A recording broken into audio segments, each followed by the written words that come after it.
It started with a number that shouldn't exist. Unit 09 Delta 7. I stared at it on the screen for a full 10 seconds, waiting for it to refresh, waiting for it to correct itself. It didn't. The dispatch room was quiet in that late-night way. Fans humming, radios crackling softly, officers half asleep in their chairs. Everything normal, everything real. But that unit number, it kept blinking like it was alive. I called out to the dispatcher. "Sir, this unit code, it's not in the system." He didn't look up. "That's your assignment," he said. I frowned. "No, I mean, it's not just missing. It's not even registered." I checked the database twice. That made him pause, just for a second. Then he slowly turned his chair toward me. His face didn't show confusion. It showed something worse.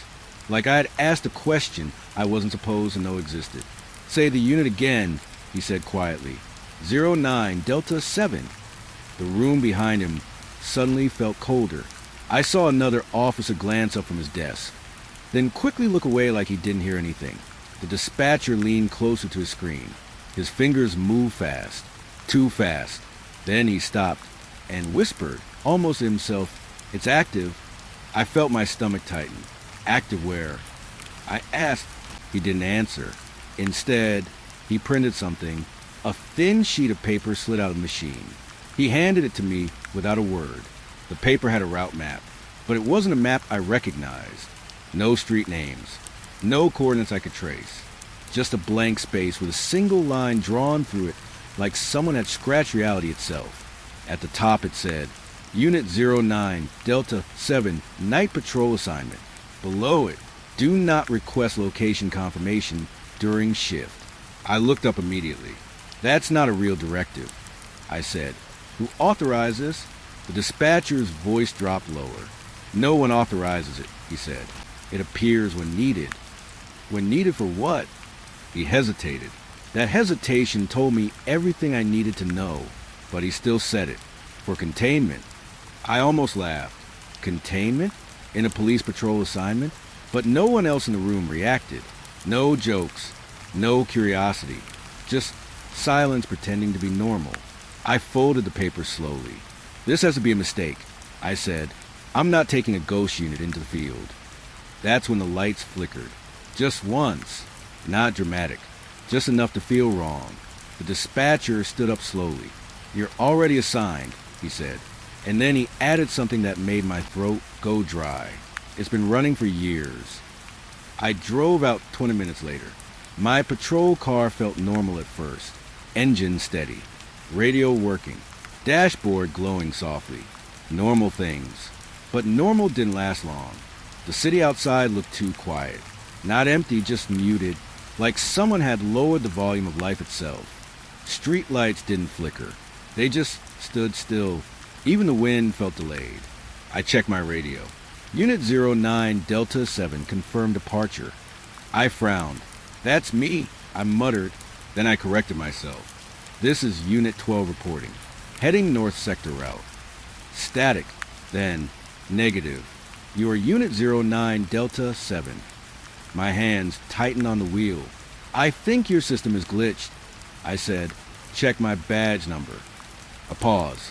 Longer than normal. Then the radio responded. "We do not have your badge number." That sentence shouldn't exist in any police system. I looked at my ID clipped to my vest. It was still there, but something felt off about it. The numbers looked slightly blurred, like they didn't want to be read.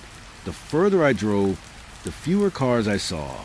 At first, I thought it was just late-night emptiness. But then I noticed something strange. No parked vehicles. No traffic signals responding. Even the road signs started repeating. Same intersection. Same broken streetlight. Over and over again. I stopped at a red light. It never turned green. But that wasn't the worst part. The worst part was a reflection in my windshield. For a second, I saw another patrol car behind me, exactly matching mine. Same lights, same position. But when I turned around, nothing. Empty road. I whispered, "Okay, that's new." The radio crackled again.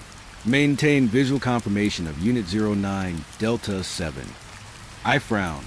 "I am Unit 09 Delta 7. I said slowly, and then I realized something that made my skin crawl. I never told the radio my unit number. The GPS suddenly shifted, not updated. Shifted, like the map itself had been redrawn while I was looking at it. My route extended further than it should have, past the city boundary, into a blank space labeled "No data available." I slowed down. "This is not a real area," I said out loud. The radio responded instantly. "It is now." That's when I saw the road end. Not a dead end, a disappearance. The asphalt just stopped like someone had cut reality with a knife. Beyond it, nothing. No darkness, no light, just absence. I parked the car, sat there, waiting for something rational to explain it. Nothing did. The radio turned on by itself. "Proceed." I didn't move. "Proceed," it repeated. I turned it off. It turned back on. Same word. Calm, patient, like it had all the time in the world. I stepped out of the car. The air felt wrong immediately. Not cold, not hot, just unassigned, like it didn't belong to any weather system. I walked toward the edge of the road. Each step sounded too loud, too isolated. When I reached the end, I leaned forward slightly and saw it, a road, beneath the road, layered, stacked, infinite versions of the same street stretching downward into darkness. And on each layer, a patrol car, moving, all of them identical, all of them labeled. Unit 09, Delta 7. My breath stopped. "That's impossible," I whispered. Then the radio spoke one final time. But it wasn't coming from the car anymore. It came from everywhere. From the air, from the ground, from inside my head. Unit confirmed. I stepped back immediately, heart pounding. "No," I said quickly. "No, I am not." But the radio continued. "Assignment accepted." I turned toward my car, and for the first time, I noticed something written on the door. It hadn't been there before, or maybe it had, and I just couldn't read it until now. Unit 09, Delta 7. Active patrol status, continuous. I felt my hands go numb, because I suddenly understood the first rule of this assignment. It wasn't about going somewhere. It was about becoming part of something already moving. And as I sat back inside the car, the road behind me was gone. Just gone, like it never existed in the first place. And the radio spoke one last time before silence took over. "Welcome to Shift 1. The moment I started driving again, I realized something was wrong with distance itself. Not the road, not the car. Distance. I pressed the accelerator gently, expecting the world to move forward. But the street in front of me didn't feel like it was coming closer. It felt like I was being pushed away from it, like the road, and I had stopped agreeing on direction. I checked the mirrors. Behind me, the city was still there, street lights glowing faintly, but they weren't fading into the distance. They were getting clearer, stronger, like I was driving toward them instead of away. I whispered, "That's not possible." The radio clicked instantly. "It is possible on a signed route." I tightened my grip. "Stop saying that." I muttered, "This route is broken." A pause. Then, "Route is stable." I let out a short laugh, because nothing about this felt stable. Nothing. I tried to correct my direction, turned slightly left, then right. But every adjustment did the same thing. The city behind me shifted forward again, closer, more detailed. I saw things I shouldn't be able to see from this distance. A newspaper fluttering on a sidewalk, a broken billboard flickering, a man standing still under a streetlight, watching me move backward. I slammed the brakes. The car stopped, but the world didn't. It kept sliding, not forward, back toward me, like time had decided to reverse its opinion about direction. My radio crackled again. "Unit 09, Delta 7. Maintain forward motion." I frowned. "I am moving forward." A pause, longer than before. Then, "You are not." I looked down the road. The asphalt lines beneath my tires were moving, not passing under me, rewinding, like a video being dragged backward. I stepped out of the car again. The moment my foot touched the ground, I felt it. The road surface was vibrating, softly, like it was breathing in reverse. I started walking ahead of the car, just a few steps, but something strange happened. The further I walked forward, the further the car appeared behind me, not stationary, reversing, driving itself backwards slowly along the road, without me inside it. I spun around quickly. What the hell?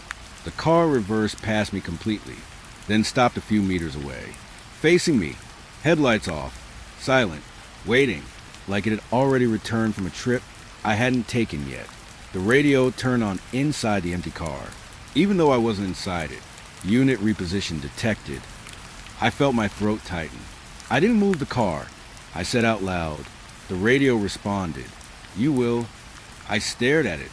That doesn't even make sense. And then the car door opened, slowly, by itself. No wind, no sound, just obedience. Something in me told me not to go back in, but there was nowhere else to go. The road behind me was collapsing into fog. The road ahead was reversing, so I stepped inside again. The seat felt colder than before, like it had been waiting longer than I had. The door closed, and immediately the engine started. I didn't touch anything. The car began moving backward, not reversing, moving backward while still facing forward. A contradiction that somehow worked perfectly here. I checked the mirrors again. The city was now fully in front of me, but it wasn't normal anymore. Everything was subtly undone. People walking backward, cars reversing into intersections they had already crossed, a dog running backward across a road like it was escaping something that hadn't happened yet. I whispered, "This is not real." The radio answered softly, "Real is not required for operation." That sentence hit differently, because it wasn't threatening. It was procedural, like reality itself was optional here. The road markings appeared again, but now they were reversed.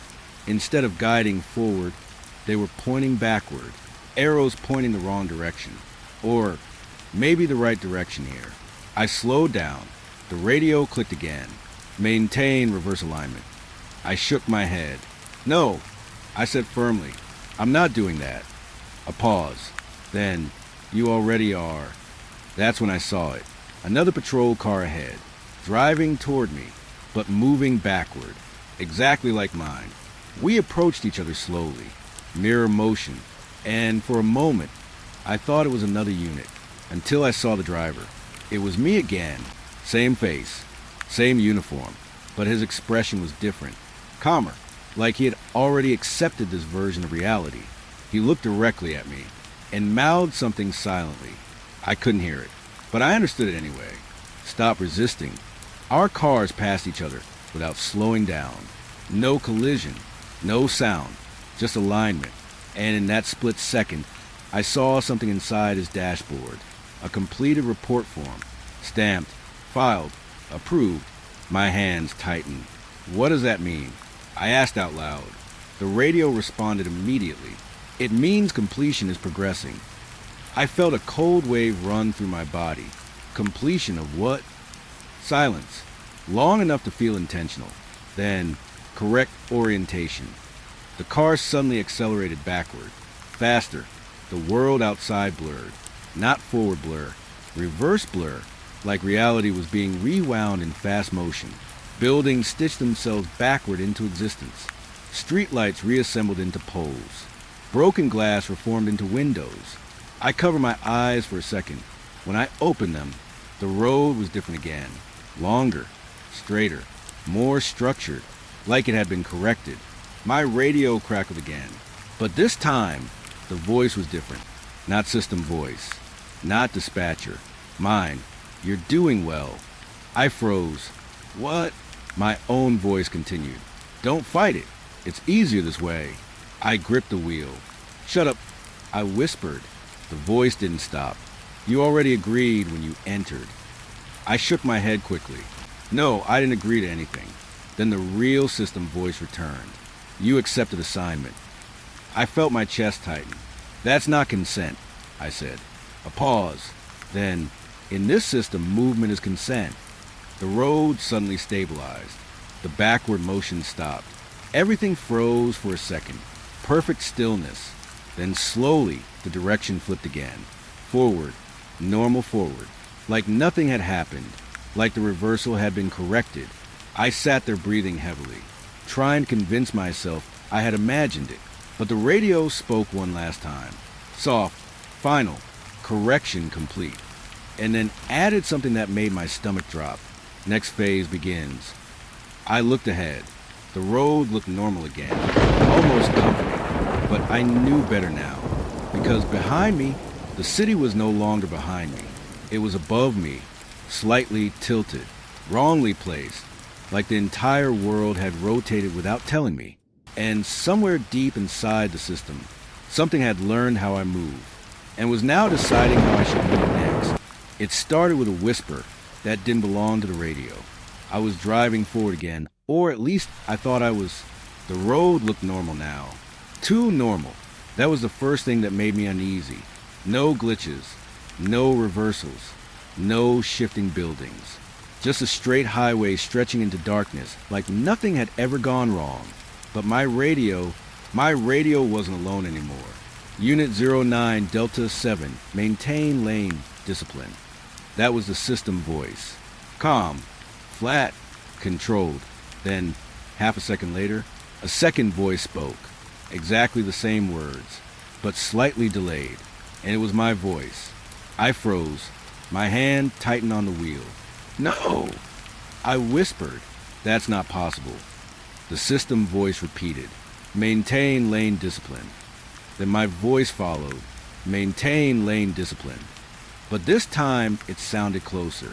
Inside the cabin, not through the speaker. I looked around fast. Empty passenger seat. Empty back seat. But the feeling didn't leave. It felt like someone had just leaned in behind me and spoken directly into my ear. I turned the radio off. Silence returned instantly, for maybe 3 seconds. Then my own voice came back again, not through the device, through the silence itself. You can't turn it off. I slammed my hand on the dashboard.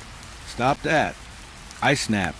The radio turned itself back on, and both voices returned together. System voice.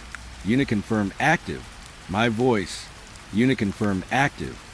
I felt my breathing get heavier. What is this? I said out loud.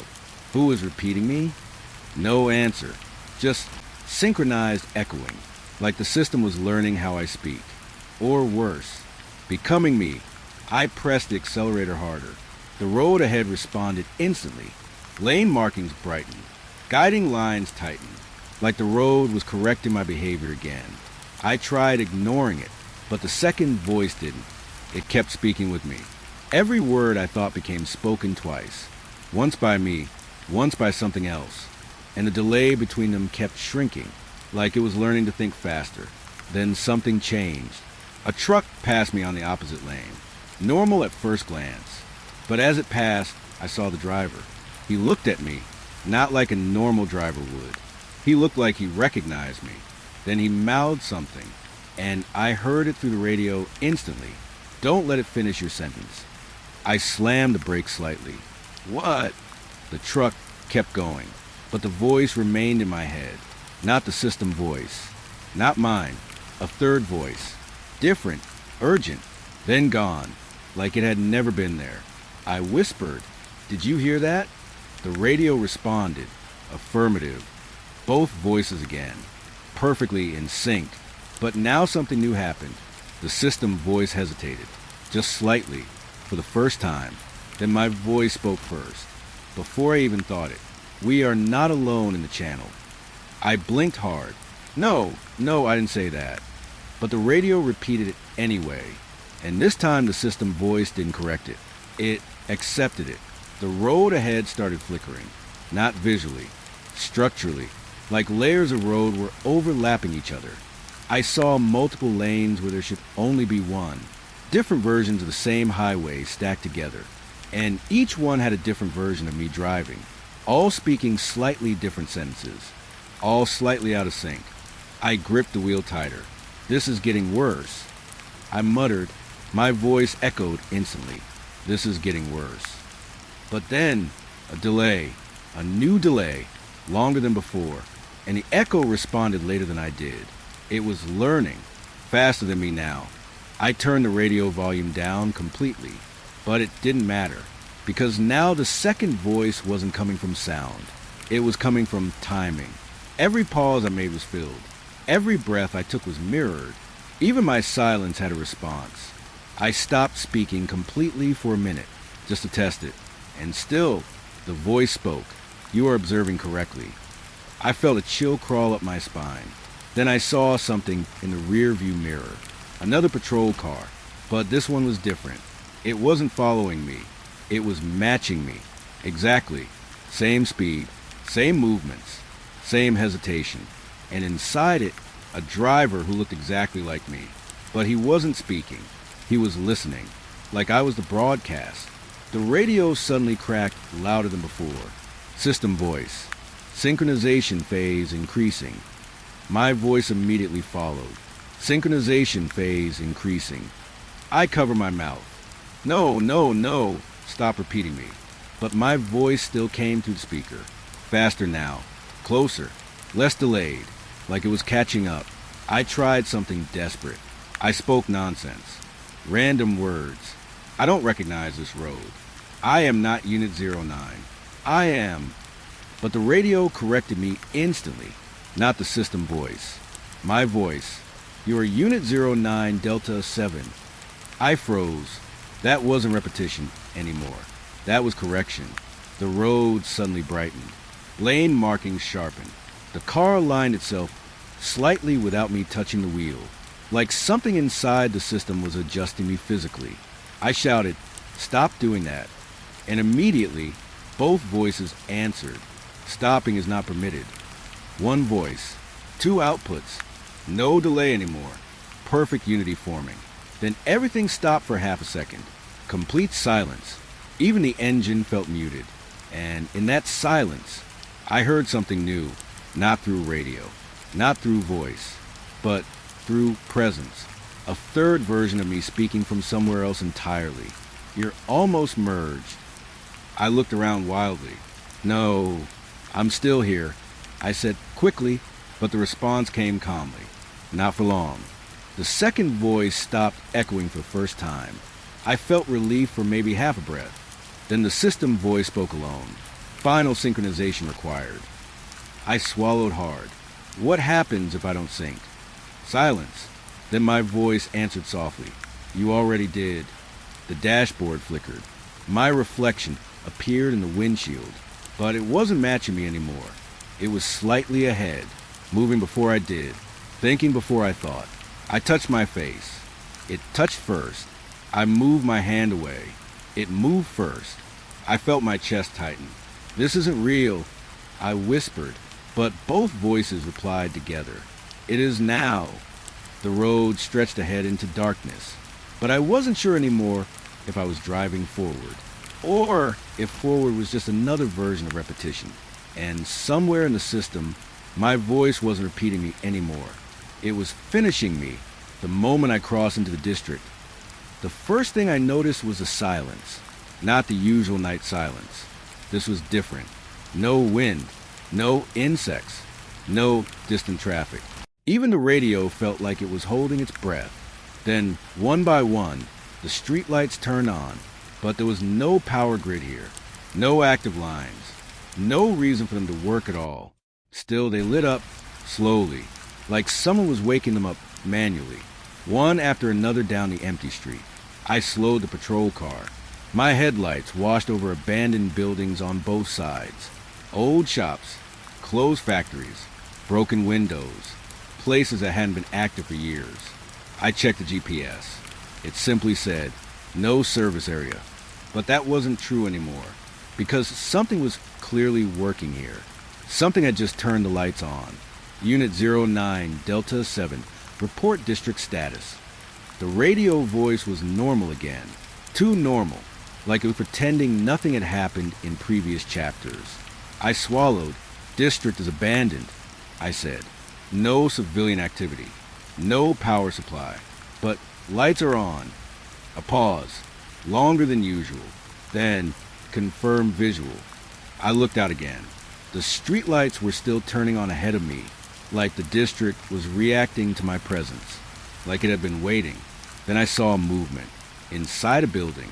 A broken grocery store with shattered glass windows. A light flickered on inside. Not a street light. Interior light. Soft. Yellow. Impossible. I slowed down further. What the hell? I whispered. The radio clicked. Record visual anomaly. I am recording it, I said automatically, but even as I spoke, my voice echoed a fraction later. Again, same delay, same repetition, but weaker now, like it was losing independence. Another light turned on, this time upstairs. A second building, then another, then another. Across the entire street, abandoned structures began lighting up one by one, not randomly, sequentially, like a system booting up, or like something was walking through them, switching them on as it passed.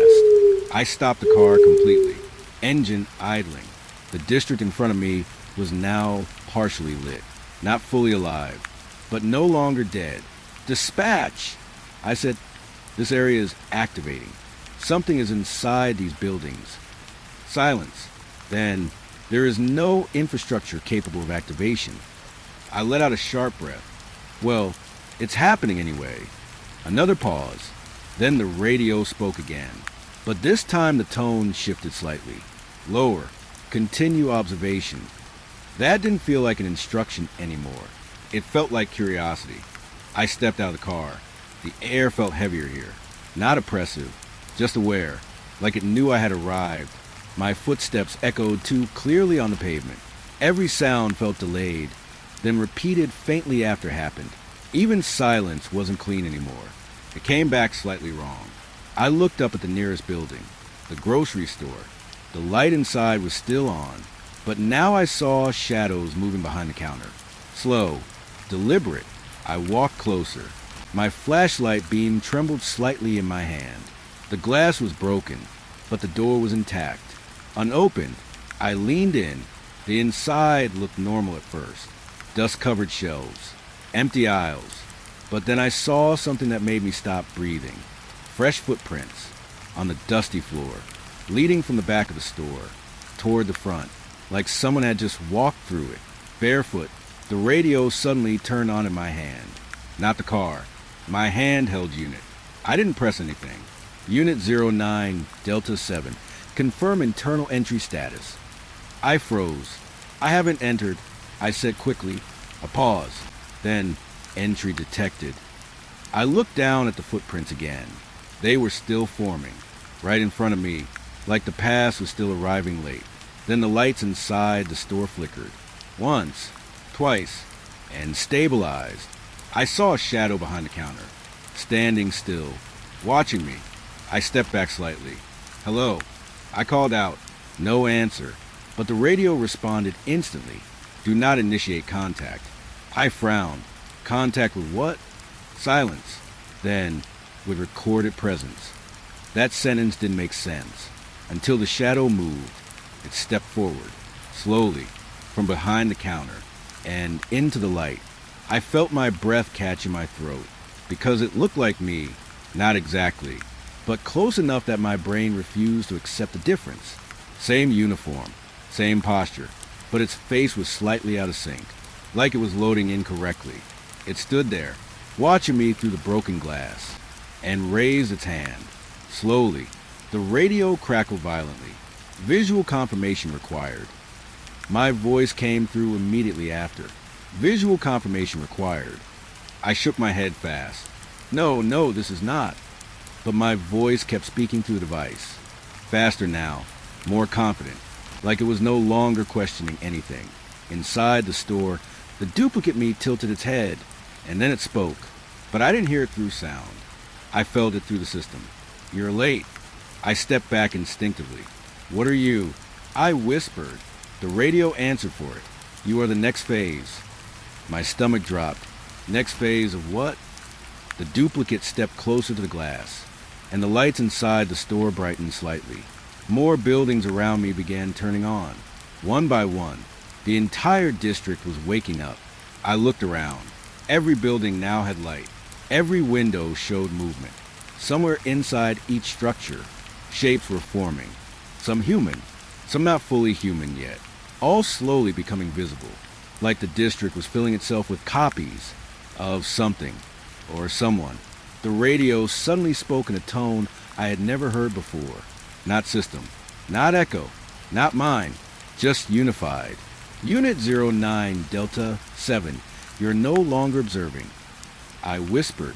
What am I doing then? A pause. Then, you are being observed. The duplicate inside the store moved again. It pressed its hand against the glass. And for a split second, I felt pressure on my own hand, even though I hadn't moved. I looked down. My fingers were slightly out of sync, like they were responding to something before I commanded them. I stepped back quickly. No, I said, this isn't happening. But the district answered. Every light, every shadow, every window, all flickered once. And the same sentence echoed everywhere at once. It is already happening. I ran back to the car, heart pounding, radio screaming static now instead of words. The district behind me felt alive in a way that wasn't physical. It was structural, like it had turned into a system watching me from every direction. I slammed the car door shut, but before I could start the engine, the radio spoke one final time. Soft, clear, close, return to unit alignment. And then I saw it, in every lit window behind me, my reflection, standing still, watching me leave, not following, not chasing, just waiting, like I was already part of the district, and I hadn't fully arrived yet. I didn't notice the time missing at first. That's the worst part. The system made it feel normal, like nothing had changed. I was still driving, still reporting, still breathing, but something in the world had quietly slipped out of place, like a page torn from a book without warning. Unit 09 Delta 7, confirmed time stamp. The radio voice was calm again. Too calm. I glanced at the dashboard clock. 2:17 a.m. I remember it clearly. I checked it twice because everything around me still felt unstable after the district. 2:17 a.m. I replied, time is 2:17. A pause. Then, incorrect. I frowned. What do you mean incorrect? It's right there. Silence. Then the system responded. Current time is 4:52 a.m. I froze. My eyes snapped back to clock. 2:17. Still, unchanged. I swallowed. No, that's not possible. I've only been driving for maybe an hour. The radio didn't answer. Instead, a new sound came through.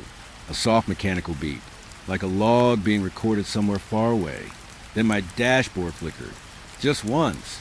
And suddenly the clock jumped. 4:52 a.m. My hands tightened on the wheel. What just happened? I whispered. No answer. Only the sound of recording. Like something had just updated itself without permission. I checked my patrol log manually. The system file opened slowly. Too slowly. And when it loaded, I felt my stomach drop. Because there were entries I didn't remember writing. 0:58 a.m. Unit 09 Delta 7 entered unregistered corridor. 1:14 a.m. Unit confirmed visual anomaly. Reverse roadway structure. 1:39 a.m. Unit reported secondary vocal synchronization. 2:03 a.m. Unit engaged with inactive district illumination zone. I stared at the screen. My breath got heavier. I didn't report any of this. I said out loud. The radio responded instantly. You did. I shook my head. No, I didn't. I would remember that. A pause. Then, memory is not a requirement for recording. That sentence made my chest tighten. I looked back at the log and saw something worse. At the bottom of the list, there were future entries, already written, already timestamped. 4:55 a.m. Unit experiences temporal discontinuity event. 5:07 a.m. Unit loses external reference synchronization. 5:33 a.m. Unit enters confirmation loop failure state. My hands went cold. These are in the future. I whispered. The radio answered softly. They are in progress. I slammed the dashboard. This is impossible. The system didn't react emotionally, just calmly updated the log. A new line appeared, right in front of my eyes. 4:53 a.m. Unit exhibits denial response pattern. I stopped breathing for a second because it wasn't predicting me. It was describing me as I was doing it. I looked out the windshield. The road ahead felt normal again, but I knew better now. Normal meant nothing here. I started driving faster, trying to escape the feeling, trying to outrun whatever the system had become. But the car didn't feel like it was moving forward anymore. It felt like it was sinking, like speed didn't matter, only alignment. The radio clicked again. Unit 09 Delta 7 confirmed physical continuity. I frowned. What does that even mean? A pause. Then, confirm you are still the same unit as recorded at midnight. I laughed once. Short, nervous. Of course I am. The system responded instantly. Verification mismatch. My grip tightened. What mismatch? Silence. Then the radio played something I didn't expect. A recording. My own voice. From earlier. But not just earlier. From multiple moments stitched together. I am Unit 09 Delta 7. I am Unit 09 Delta 7. I am Unit 09 Delta 7. Layered. Repeated. But slightly different each time. Like I was being rewritten in real time. I slammed the radio off again. But this time, it didn't turn back on immediately. That silence scared me more than anything. Because I thought maybe I had control again. Maybe I had broken the loop. Then the dashboard clock changed again. 5:33 a.m. My stomach dropped. That's one of the log entries. I whispered. The radio turned on instantly. Confirmation achieved. I checked the rear view mirror. The road behind me looked wrong. Not empty. Not occupied. Just incomplete. Like sections of it were missing from memory. From existence. And then I saw something that made my heart stop. A patrol log sheet on the passenger seat. I hadn't put it there. I hadn't even printed it. But it was there. Fresh. Still warm. I reached for it slowly. At the top it read, Unit 09, Delta 7, Continuity Report. I scanned it quickly. My hands started shaking. Because the entries weren't just future logs anymore. They were describing things I hadn't done yet, but would, or already had. It didn't matter anymore. Time wasn't linear here. It was layered, like the road, like everything else. Then the radio spoke again, but the voice was different now. Not system, not echo, not mine. Something blended. Unit, you are experiencing time overlap. I whispered, what does that mean? The voice responded, it means you are no longer between moments. I felt my throat tighten. Then where am I? A pause. Long. Heavy. Then, you are inside all recorded moments at once. The car suddenly jolted slightly. Not from impact, from adjustment, like reality had corrected itself again. The dashboard flickered, and the clock reset. Midnight. I blinked fast. No. The radio spoke softly. Cycle restart initiated. My voice came through immediately after. Cycle restart initiated. I covered my face with my hand. Stop copying me. But even as I said it, I heard myself saying it again. Slightly delayed. The patrol log erased itself, then rewrote itself. Faster this time. Now there were only 3 entries. Midnight, Unit 09 Delta 7 begins continuity loop. Midnight, Unit 09 Delta 7 begins continuity loop. Midnight, Unit 09 Delta 7 begins continuity loop. Infinite repetition. No variation. No escape. I stopped the car. Engine still running. But I couldn't trust movement anymore. I looked at my hands. They felt slightly unfamiliar, like I had seen them before somewhere else. On another version of me. Or maybe on all versions at once. The radio spoke quietly. Time is stable now. I laughed softly. That's your idea of stable? No answer. Just repetition. Time is stable now. I looked ahead at the road. It wasn't moving anymore. Or maybe I wasn't moving anymore. And somewhere deep inside the system, I realized something terrifying. The missing time wasn't lost. It was just no longer mine. It belonged to the unit.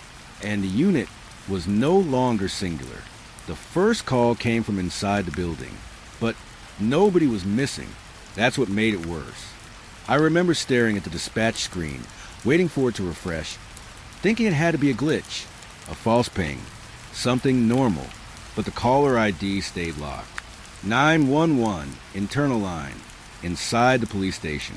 My throat tightened a little before I even spoke. Check that again, I said to the operator beside me. She already looked pale. I did, she whispered. It's coming from here, from our floor. A long silence followed, not the kind that feels empty, the kind that feels watched. The call recording autoplayed. A voice came through the speakers. Soft, too calm. Hello, I think I'm inside the station. I felt my stomach drop instantly, because the voice sounded familiar. Too familiar. It sounded like one of ours. One of the officers who had been sitting 2 desks away from me just 10 minutes ago. I turned my head slowly. He was still there, same chair, same posture, looking at his screen like nothing was wrong. But the voice on the recording continued. I can hear you guys talking, but you can't see me. I stood up. My chair scraped loudly. Everyone looked at me now. Who is this? I said into the mic, identify yourself. A pause. Then the voice replied, I already did. The operator checked the system logs again. Her fingers were shaking slightly now. No movement inside the building, she said. No missing personnel. Everyone is accounted for. I looked around the room again, and for a second I believed her, because everything looked normal. Too normal. Fluorescent lights buzzing, coffee cups on desks, phones ringing in the background, but the call was still active. Still alive, still coming from inside. Then something changed. The radio system crackled, not the emergency line, the internal police frequency, and a second voice appeared. Not the caller, not dispatch, something else. It said only one sentence. Don't answer the door on level 2. Everyone froze, because level 2 was our floor. I felt my hands go cold. There is no active request on level 2. I said quickly, but the voice repeated again. Don't answer the door. This time louder, closer, like it was standing in the room with us. One of the officers laughed nervously. Okay, that's creepy, but it's probably some prank. No one laughed back, because the system shouldn't allow external audio injection into internal comms. It was impossible. And yet, the voice spoke again. And this time it said something that made the entire room go silent. I'm at the door. Every head turned at once, toward the hallway, toward level 2 corridor. The door at the end of the hall was slightly open, just a few centimeters. I didn't remember it being open before. No one did. The air in the room suddenly felt heavier, like it was waiting for permission. The dispatcher tried to regain control. Security, check level 2 corridor, she said quickly, but before the security team could respond, the radio answered itself. I'm already here. I felt my pulse spike instantly. That's not possible, I said under my breath. The officer beside me whispered. No one moved. And he was right. No one had left the room. No footsteps. No alarms. Nothing. But the voice was still inside the system. Still inside the station. Then the call recording changed. It wasn't just audio anymore. It started echoing the room. We could hear ourselves inside it. Our own voices. From seconds ago. I think I'm inside the station. I think I'm inside the station. Layered. Repeating. But slightly delayed. Like reality was replaying itself incorrectly. The operator suddenly looked up at me. Sir, she said slowly, this is still an active call. I nodded. I know. But what she said next made my chest tighten. It's using our internal mic system. I frowned. That's not connected to emergency lines. She shook her head. It is now. Then something strange happened.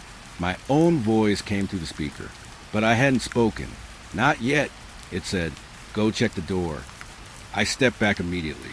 What the hell? The officer beside me turned pale. That was you, he said. I shook my head quickly.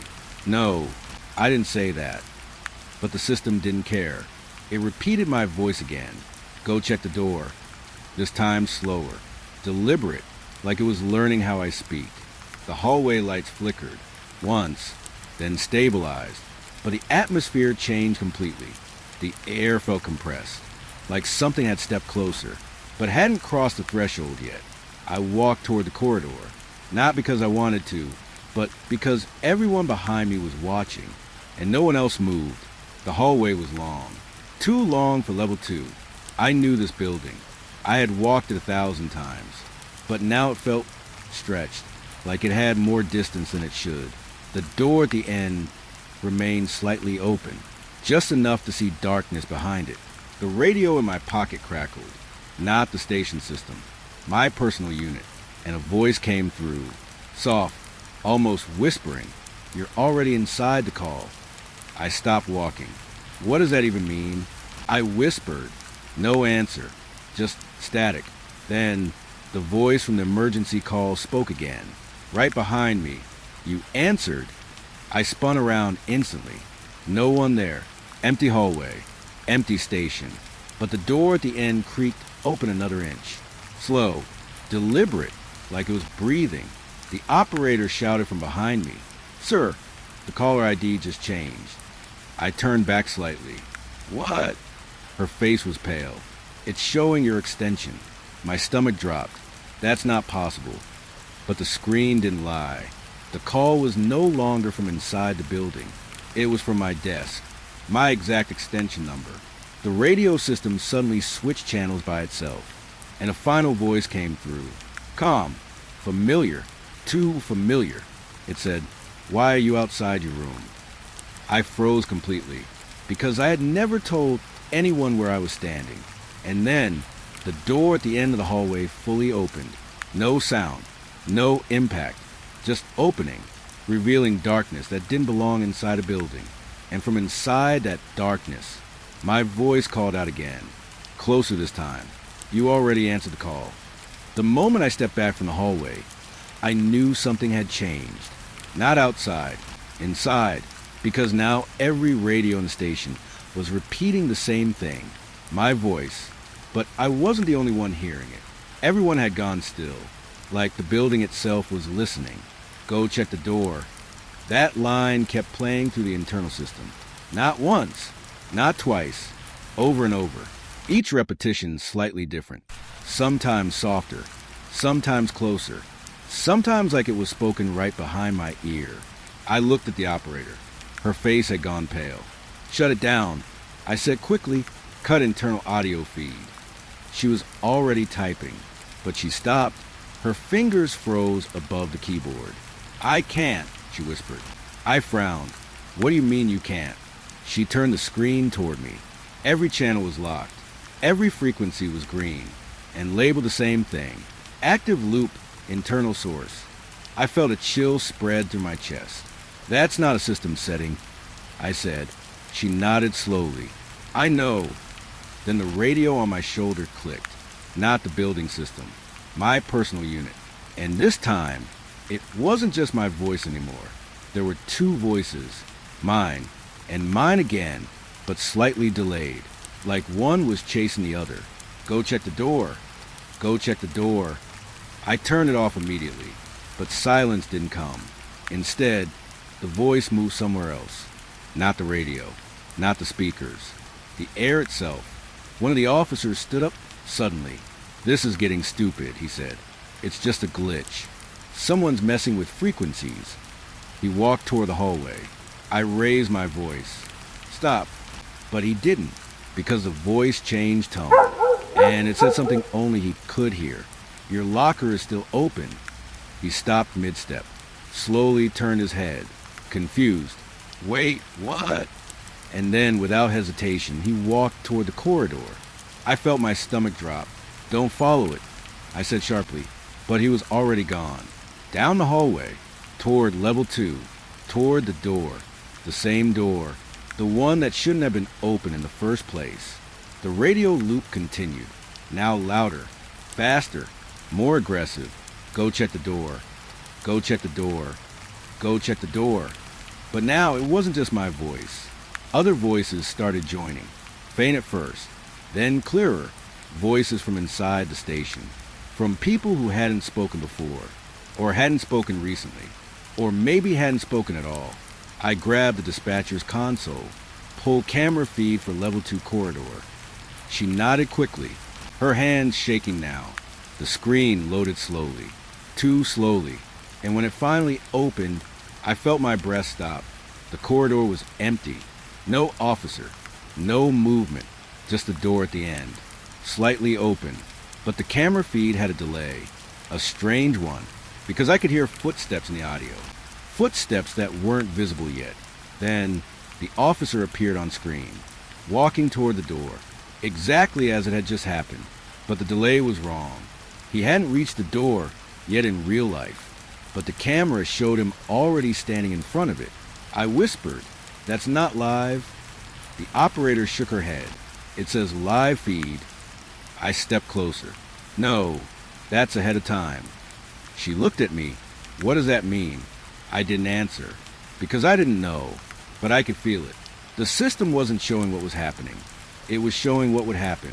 Then the officer on camera raised his hand, knocked on the door 3 times, but in the real corridor, no sound yet. I turned toward the hallway instantly, my heart pounding, because I knew what was coming next.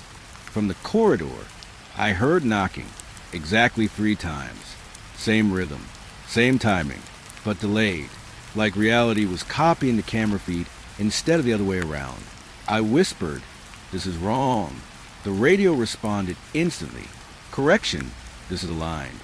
The dispatcher grabbed my arm. "Sir, the system just updated again." I turned back. "What now?" She pointed at the screen. The internal system had changed. The loop message was gone. Now, there was only one line. "Active call, origin verified." I frowned. "Verified by what?" She hesitated, then whispered, "By us."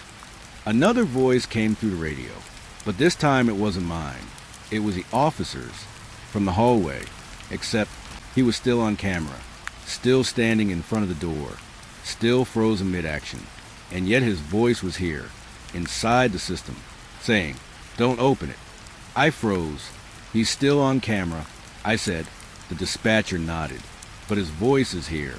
The radio system suddenly switched frequencies again, and now every device in the station was synced. Every speaker, every handset, every monitor, and all of them spoke at once. "Don't open it." I covered my ears, but it didn't help, because it wasn't sound anymore. It was instruction, direct, inside thought.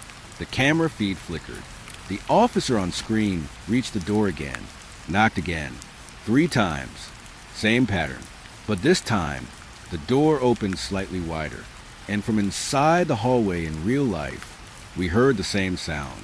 Door creaking open, but delayed, like echoing forward. I stepped toward the hallway again, against every instinct. The dispatcher shouted, "Sir, don't." But I had already started walking, because something about the delay made no sense. If the system was ahead, then maybe I could intercept it. Maybe I could stop it before it fully happened. The corridor felt longer now, even longer than before. The air heavier, each step echoing twice. Once when I took it, once slightly after, like I was walking beside myself. The officer was gone, on camera, and in real life, but the door was fully open now. Darkness inside it deeper than before. Not empty darkness, structured darkness, like something had shape inside it and was waiting. The radio whispered softly now, not loud, not looping, just once.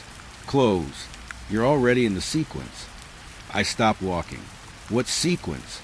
I whispered. No answer, only silence. Then the door spoke, not opened, not moved, spoke from inside, and it said, "You checked the door." And suddenly I understood. The loop wasn't repeating because of a glitch. It was repeating because it had already happened, and we were just catching up to it. The locked room started broadcasting before anyone touched it. That was the first impossible part. Evidence room 3 had been sealed for years. No active entry logs. No scheduled access. No reason for anything inside it to be alive. And yet, At 3:12 a.m., every monitor in the station switched at the same time. No warning, no command, just a clean override. And the screen showed the inside of that room, live. I remember the exact moment I saw it. The dispatcher froze mid-breath. The operator stopped typing. Even the radio loop went silent for half a second, because we were all seeing the same thing. A room that should have been dead, breathing through its cameras. The feed was grainy at first, flickering, then it stabilized. White walls, steel shelves, evidence lockers lined perfectly like teeth. Everything looked normal, too normal, like the room was pretending. Then I noticed a clock in the corner of the feed. It was running, but backwards. Who opened that feed? I asked sharply. No one answered, because no one had touched anything. The system had done it itself. The operator whispered, "Sir, there's audio." I leaned closer. At first, I heard nothing. Then faint static. Then voices. Not one, multiple, talking over each other. But the voices didn't make sense, because they were speaking in past tense about things that hadn't happened yet. I told you not to open it. We already did. It's inside now. I felt my throat tighten. This is a recording. I said quickly, it has to be delayed playback.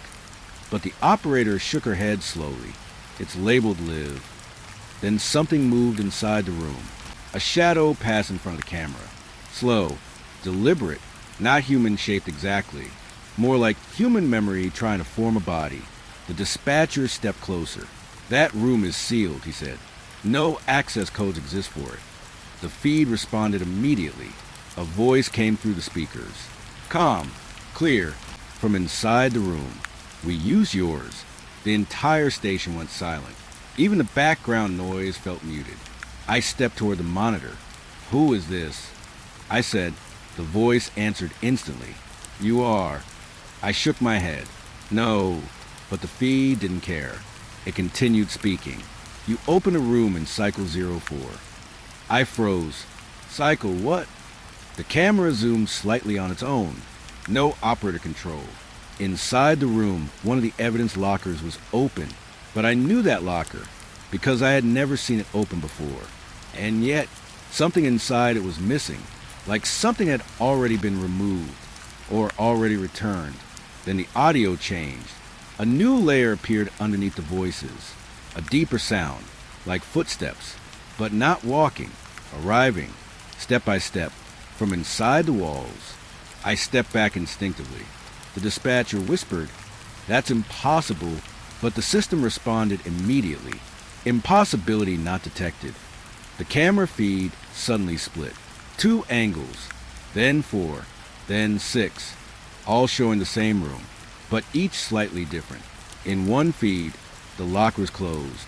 In another, it was open. In another, something stood inside it, watching. I pointed at the screen. "Why are there multiple versions?" The operator shook her head. I didn't open any additional feeds. The system answered for her. "Parallel capture enabled." I frowned.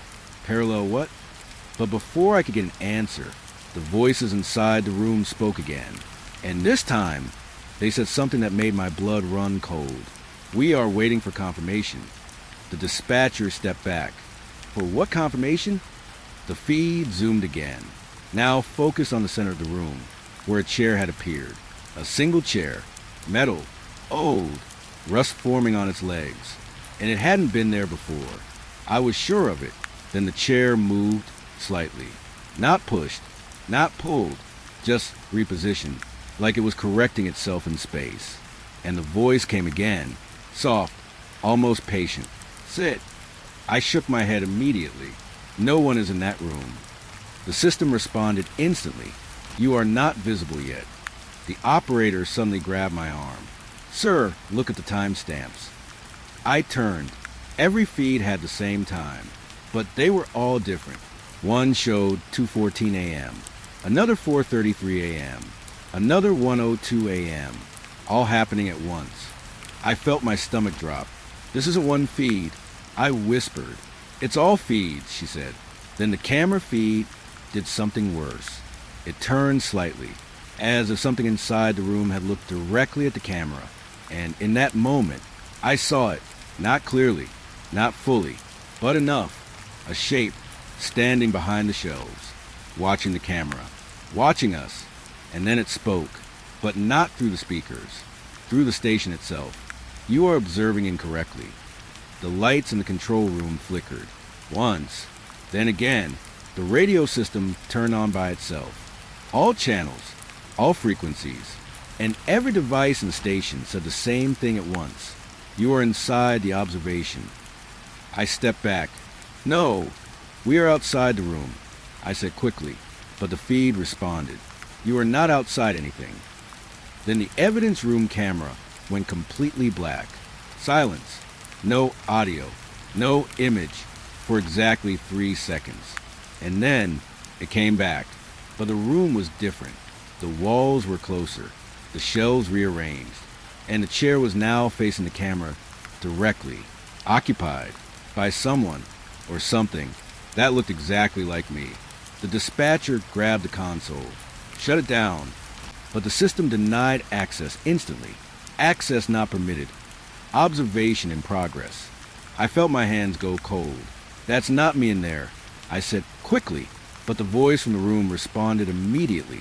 It will be, the operator whispered. Sir, the system is logging your presence in that room. I shook my head fast. I have never been inside evidence room 3.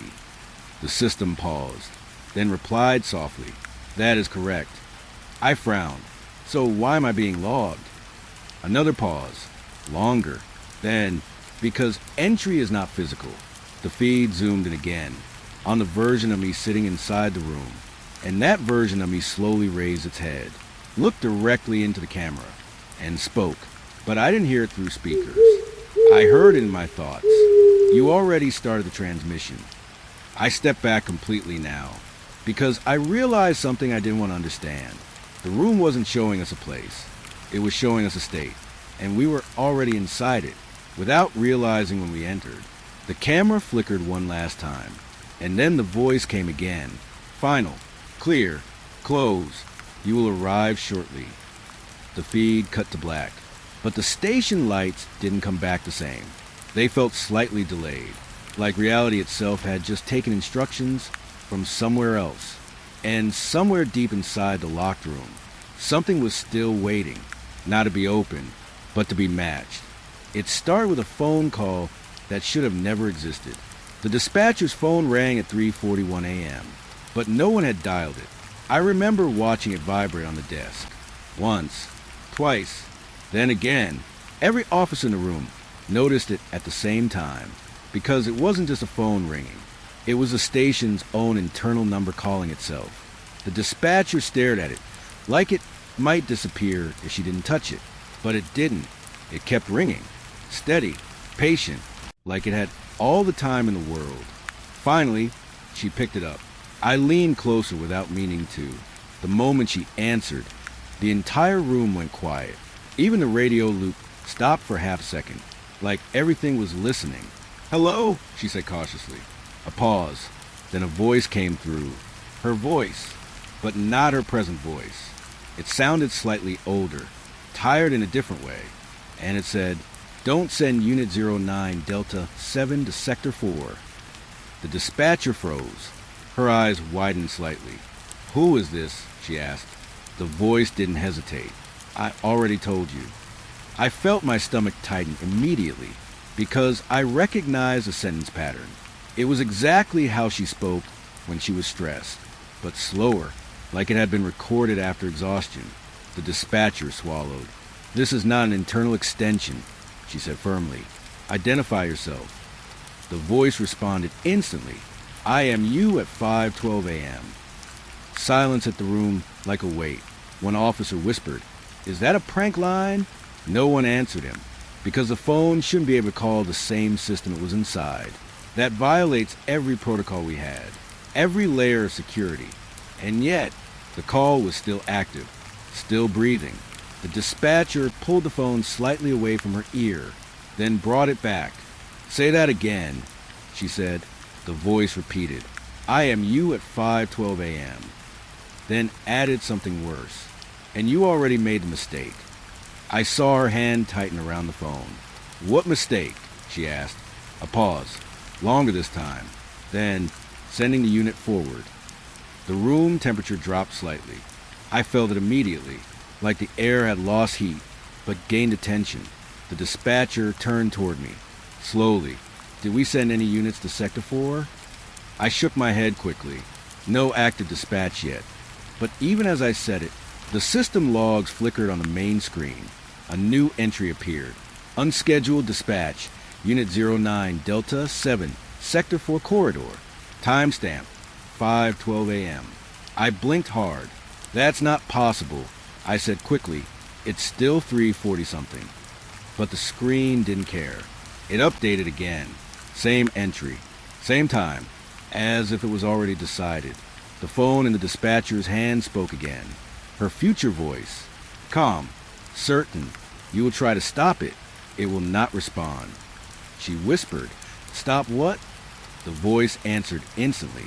The arrival. I stepped closer. Who is arriving? I asked loudly. The phone responded immediately. You already recorded it. I frowned. No one recorded anything.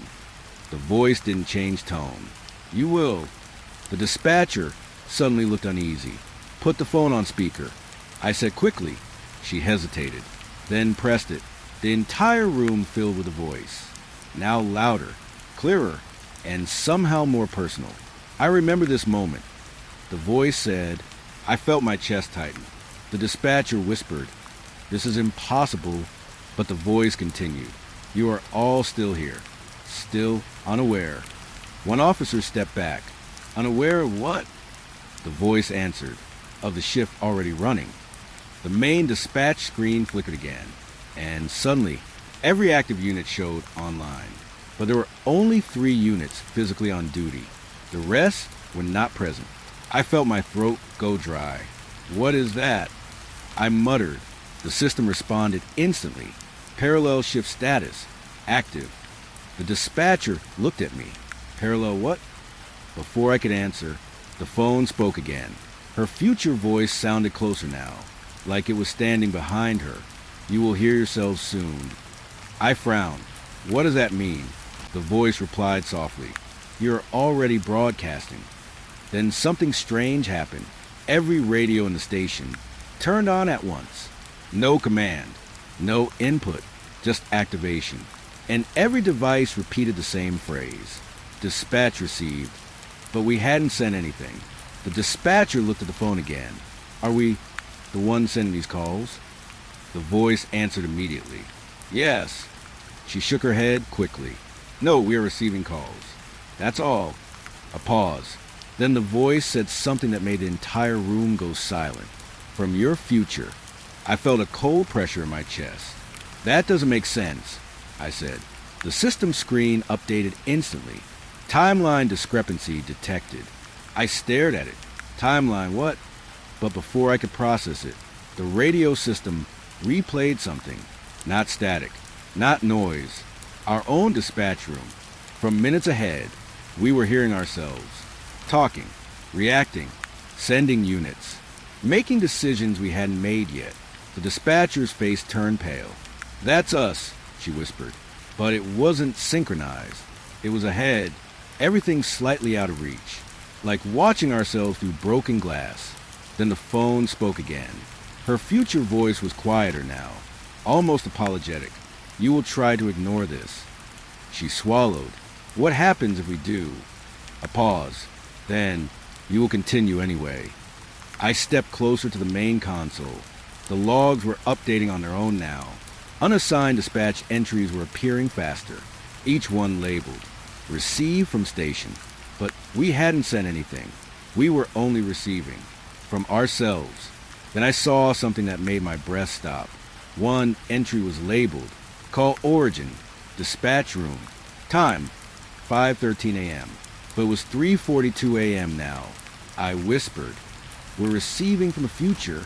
The dispatcher shook her head. No, we are the future. The phone suddenly stopped ringing. Silence. For the first time. But it didn't feel like relief. It felt like confirmation. Then, All monitors in the station flickered, and every screen showed the same thing. Us, sitting in the same positions, but slightly older, slightly exhausted, and still answering calls, still dispatching, still unaware. The dispatcher dropped the phone. It hit the desk softly. No crack, no damage, but the voice continued anyway, now coming from everywhere. You will continue the shift. I stepped back slowly. No, I said quietly, but even as I said it, I saw myself on the screen say the same thing. Just a second later. Delayed. I was already repeating it. The lights in the room dimmed slightly. Not power failure.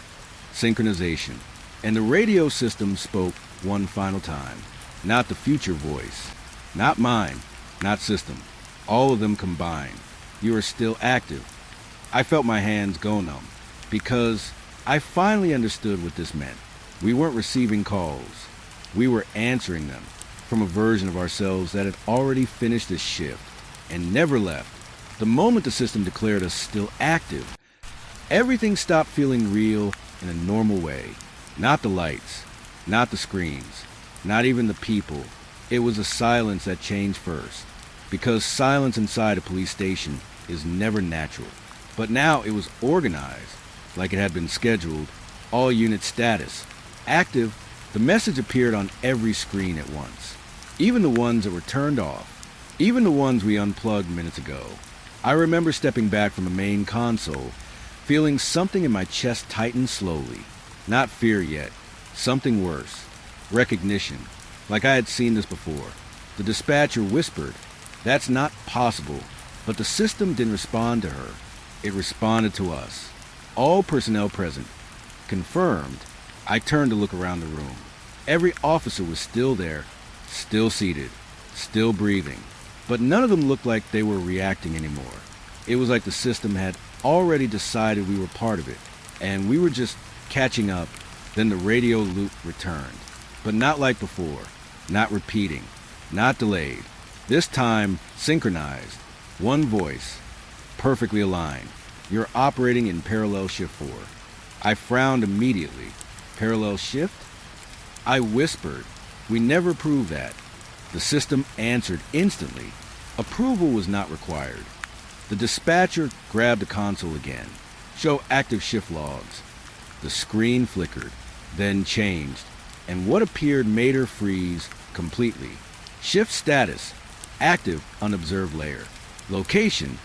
Same station / different timeline. Personnel count. Matched. Incidents. In progress. I stepped closer. This is a duplicate shift, I said slowly. One officer looked up. Like another version of us. No one answered him, because the system already had. Yes. A cold wave passed through the room. Not temperature. Awareness. Because suddenly everything felt slightly misaligned. Like the station was no longer fully in sync with itself. The walls felt duplicated. The sounds echoed twice. Even footsteps came with delay. Then one of the monitors turned on automatically. Security feed. But it wasn't showing empty rooms. It was showing us. The same room, same positions, but slightly different lighting, slightly different timing. And everyone on that feed was working normally. No panic, no confusion. Just routine operation. The dispatcher whispered, "That's not us," but I couldn't look away, because in that version of the station, I was still sitting at my desk, answering calls, typing reports, completely unaware of anything wrong. Then the radio spoke again. "Calm. Final. You are observing the active layer." I swallowed hard. What does that mean? The system replied immediately. "You are the layer that became aware." That sentence hit differently, because it implied there were others. Layers that never realized. Layers that never noticed. The operator suddenly pointed at the screen. "Sir, look at the timestamps." I looked and felt my stomach drop. Every system log had split. 2 versions. One labeled real shift. One labeled active shift. And they were not matching. Not even close. Real shift. Station idle. No active calls. Personnel stable. Active shift. Station responding to continuous emergency loop. Personnel integrated. I whispered, integrated. The system responded instantly. Yes. Then something happened that made the entire room go silent again. A knock from the hallway. Not loud, not urgent, just precise. 3 times. I froze instantly because I recognized that pattern. Everyone did. No one spoke. The dispatcher whispered, "That's impossible. The hallway is secure." But the knock came again. Same rhythm, same timing, from inside the building. The radio system activated automatically, and the voice came through. Not future, not past, not echo, just system. You will now acknowledge the active shift. I stepped back. No, I said firmly, but the monitors changed instantly. All of them, showing the hallway. And in that hallway, we were standing. Not us here. The other us. Same uniforms. Same station. Same positions. But fully functional. Fully unaware of us watching them. One of the officers behind me whispered, "Are they us?" I couldn't answer, because the system did. Yes. The dispatcher suddenly looked shaken. If they are active, then what are we? The system paused, for the first time, then responded. Observers. The word hit harder than anything else. Observers. Not operators. Not dispatch. Not personnel. Just witnesses. To a shift that was already running without us. The screens flickered again, and suddenly the active version of me on the feed looked up directly at the camera, at us, at this version of the station, and smiled slightly, like he had been expecting this moment. The radio whispered softly, "You are still visible to them." I felt my breath tighten. "What do they see?" I asked. The system responded, "Nothing incorrect." The dispatcher took a step back. "No, we are real," she said firmly. "We are the real station." But the system answered instantly. "Real is determined by operational continuity." I frowned. What does that even mean? A pause. Then, "It means they continue. You observe." The hallway feed suddenly changed. Now the active version of the station began receiving calls. We could hear them through the speakers. Our own voices, answering emergency calls, dispatching units, following protocols, completely normal, completely unaware. I whispered, "They don't know about us." The system responded softly, "They do not require knowledge." That made my chest tighten. Then why are we here? Another pause, longer this time. Then, to ensure continuity is recorded. The lights in our room flickered again, but this time they didn't stabilize the same way. They felt weaker, like power was being drawn somewhere else, somewhere more active. Then the final message appeared on every screen. Large, clear, unavoidable. This station is still operating. Do not terminate observation. I stepped back slowly. Terminate. I whispered. The system responded immediately. Termination is not authorized. And then I saw it, on the edge of one monitor. A small detail I hadn't noticed before. A timestamp, flashing, 5:12 a.m. But it wasn't updating anymore. It was looping, forever. And inside that loop, we were still sitting here, still watching, still being watched. The dispatcher spoke softly behind me. "If they are active and we are observers." She paused, then finished the thought no one wanted to say. "Then who is watching us?" The system answered before anyone could think. "You are being observed by the next layer." I felt my stomach drop. Next layer? I whispered. The screen flickered one last time, and the active version of the station disappeared, replaced by static. Then a single line appeared. Shift transition continues. The radio clicked softly one final time, and the voice came through. Not system, not future, not mine, just something above all of it. Calm, patient, endless. You are still active. And in that moment, I realized the worst part. We were never inside a shift. We were inside something that never stopped shifting, and somewhere beyond all layers, another version of us was already watching this one end, waiting for their turn to realize the same thing. The first thing that felt wrong was the map. because the road we were looking at wasn't supposed to exist. I remember staring at the GPS screen inside the patrol car, watching the highway extend further than any official route we had. It just kept going, past the marked city boundary, past the last known exit, into a blank zone labeled Mile Zero, unregistered segment. I leaned closer. "Tell me that's a glitch," I said quietly.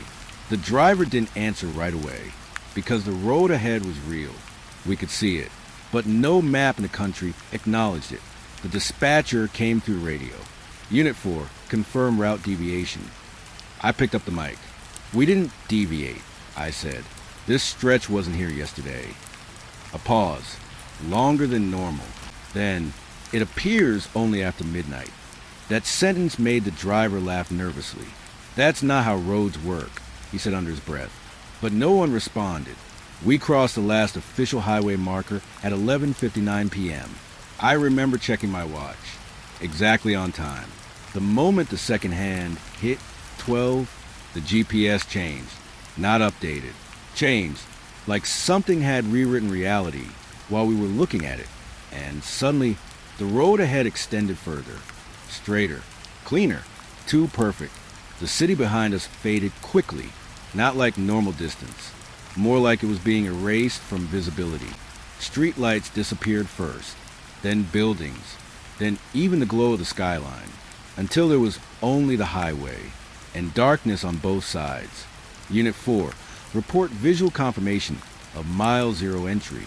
The dispatcher's voice felt quieter now. I looked ahead. The highway sign appeared suddenly. No construction noise. No warning lights. Just a metal board standing alone on the roadside. It read, Mile Zero. Below it, something else was scratched in, but it wasn't readable. Like someone had tried to remove the message after it was written. The driver slowed down. "We should turn back," he said. But there was no turn behind us anymore. I checked the mirror. The road was gone. Just black space. No entry point. No exit. Only forward. The radio crackled again. This time a different tone. Lower. Smoother. Like it wasn't coming from dispatch anymore. "Continue patrol," it said. I frowned. "That's not dispatch protocol voice." I said, "No answer. Only static." Then again, "Continue patrol," but slower this time, like it was learning how to speak. We drove deeper. The highway stretched endlessly ahead, but something strange started happening. The lane markings began to shift, not randomly, intentionally. They weren't just lines anymore. They were forming patterns, like instructions. The driver noticed it too. "Are you seeing that?" he asked. I nodded slowly. Yeah, the lines were changing direction every few seconds, pointing forward, then slightly left, then forward again, like the road couldn't decide where it wanted us to go. Or maybe it already knew. Then the first strange thing appeared. A car on the side of the road. Hazard lights blinking. We slowed down. No movement inside. No driver. No sound. Just an empty vehicle sitting perfectly aligned with the lane. The engine was still running. I frowned. "That shouldn't be possible," I said. The driver didn't respond. He was staring at the car, like he was waiting for it to do something. But it didn't move, so we continued. 2 minutes later, another car appeared. Same situation. Hazard lights on. Engine running. No driver. But this time, the car's wheels were slightly turned, like someone had just stepped out. I felt a small chill crawl up my spine. "Pull over?" the driver asked. I hesitated. "No," I said. "Keep going." We passed it slowly, and for a second, I thought I saw movement inside it. But when I looked again, nothing. The radio suddenly clicked. "Unit 4, confirmed vehicle count on Mile Zero." I looked at the road. Now there were 3 abandoned cars. Then 4. Then more. "They're increasing," I said quietly. The dispatcher didn't respond. Instead, the radio repeated, "Confirmed vehicle count." But each time it spoke, the number increased, like it was predicting what we would see next. The driver whispered, "This feels wrong." I didn't answer, because I noticed something worse. The cars weren't randomly placed. They were forming a pattern, spacing equal, alignment perfect, like they were placed deliberately or left behind intentionally. Then one of the cars passed us on the opposite lane, but it wasn't parked. It was moving, slowly, without headlights, without driver visible, just drifting forward like it was still under control. I turned my head quickly. "Did you see that?" I asked. The driver nodded. His face was pale. "Yeah," but before we could react, the radio spoke again, this time urgently. "Reduce speed immediately." I frowned. "Why?" No answer, just static. Then again, "Reduce speed immediately." The driver slowed down. The road ahead curved slightly, and in that curve, we saw it, a full line of abandoned vehicles, all running, all empty, stretching into the distance, like the highway had become a parking lot that never turned off its engines. I felt my throat tighten. "This is not normal traffic," I said. The driver whispered, "Where are the people?" I didn't have an answer, because there were no signs of them, no doors open, no movement, no bodies, just vehicles still pretending they were in use.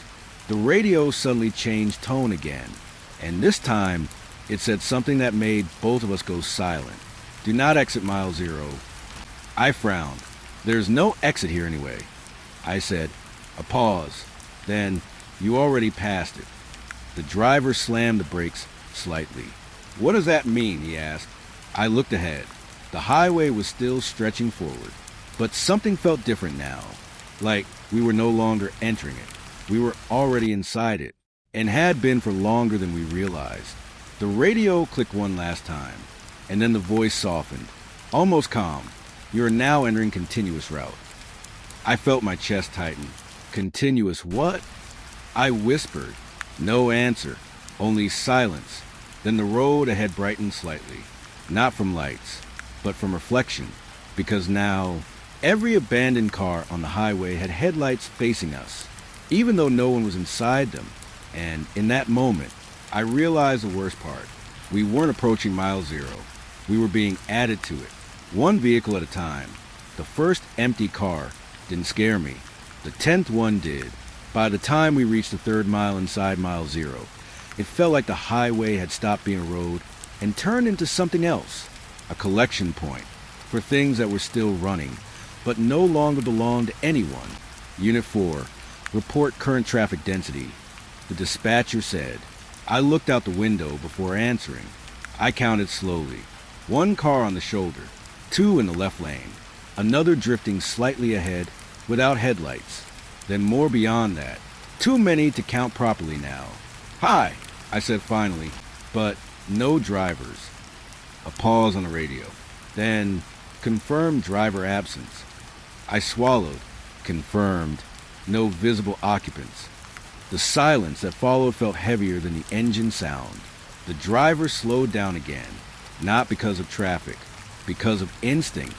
He leaned forward slightly. "Are we sure this is still a highway?" he asked. I didn't answer immediately, because I wasn't sure anymore. The road markings were still there, but they didn't feel like guidance. They felt like containment. Then one of the abandoned cars beside us moved, not forward, not backward, just adjusted slightly, like it was turning to look at us. I blinked fast. "Did you see that?" I asked. The driver nodded slowly. "Yeah," but neither of us slowed down, because stopping felt worse than moving. The radio crackled, this time softer, almost careful. "Maintain lane position." I frowned. Why does it sound like it's watching us? I muttered. The driver didn't laugh this time. He just tightened his grip on the wheel. Another car appeared ahead. This one was different. Its headlights were on. Bright. Too bright. But there was still no driver inside. And the engine wasn't just running. It was idling perfectly, like someone was waiting for permission to continue. We passed it slowly. And as we did, the radio spoke again. "You're now matching traffic pattern." I turned toward the dashboard. "Matching what pattern?" I said. No answer. Just static. Then, "Matching confirmed." I looked ahead and realized something that made my stomach drop. The cars weren't random. They were synchronized.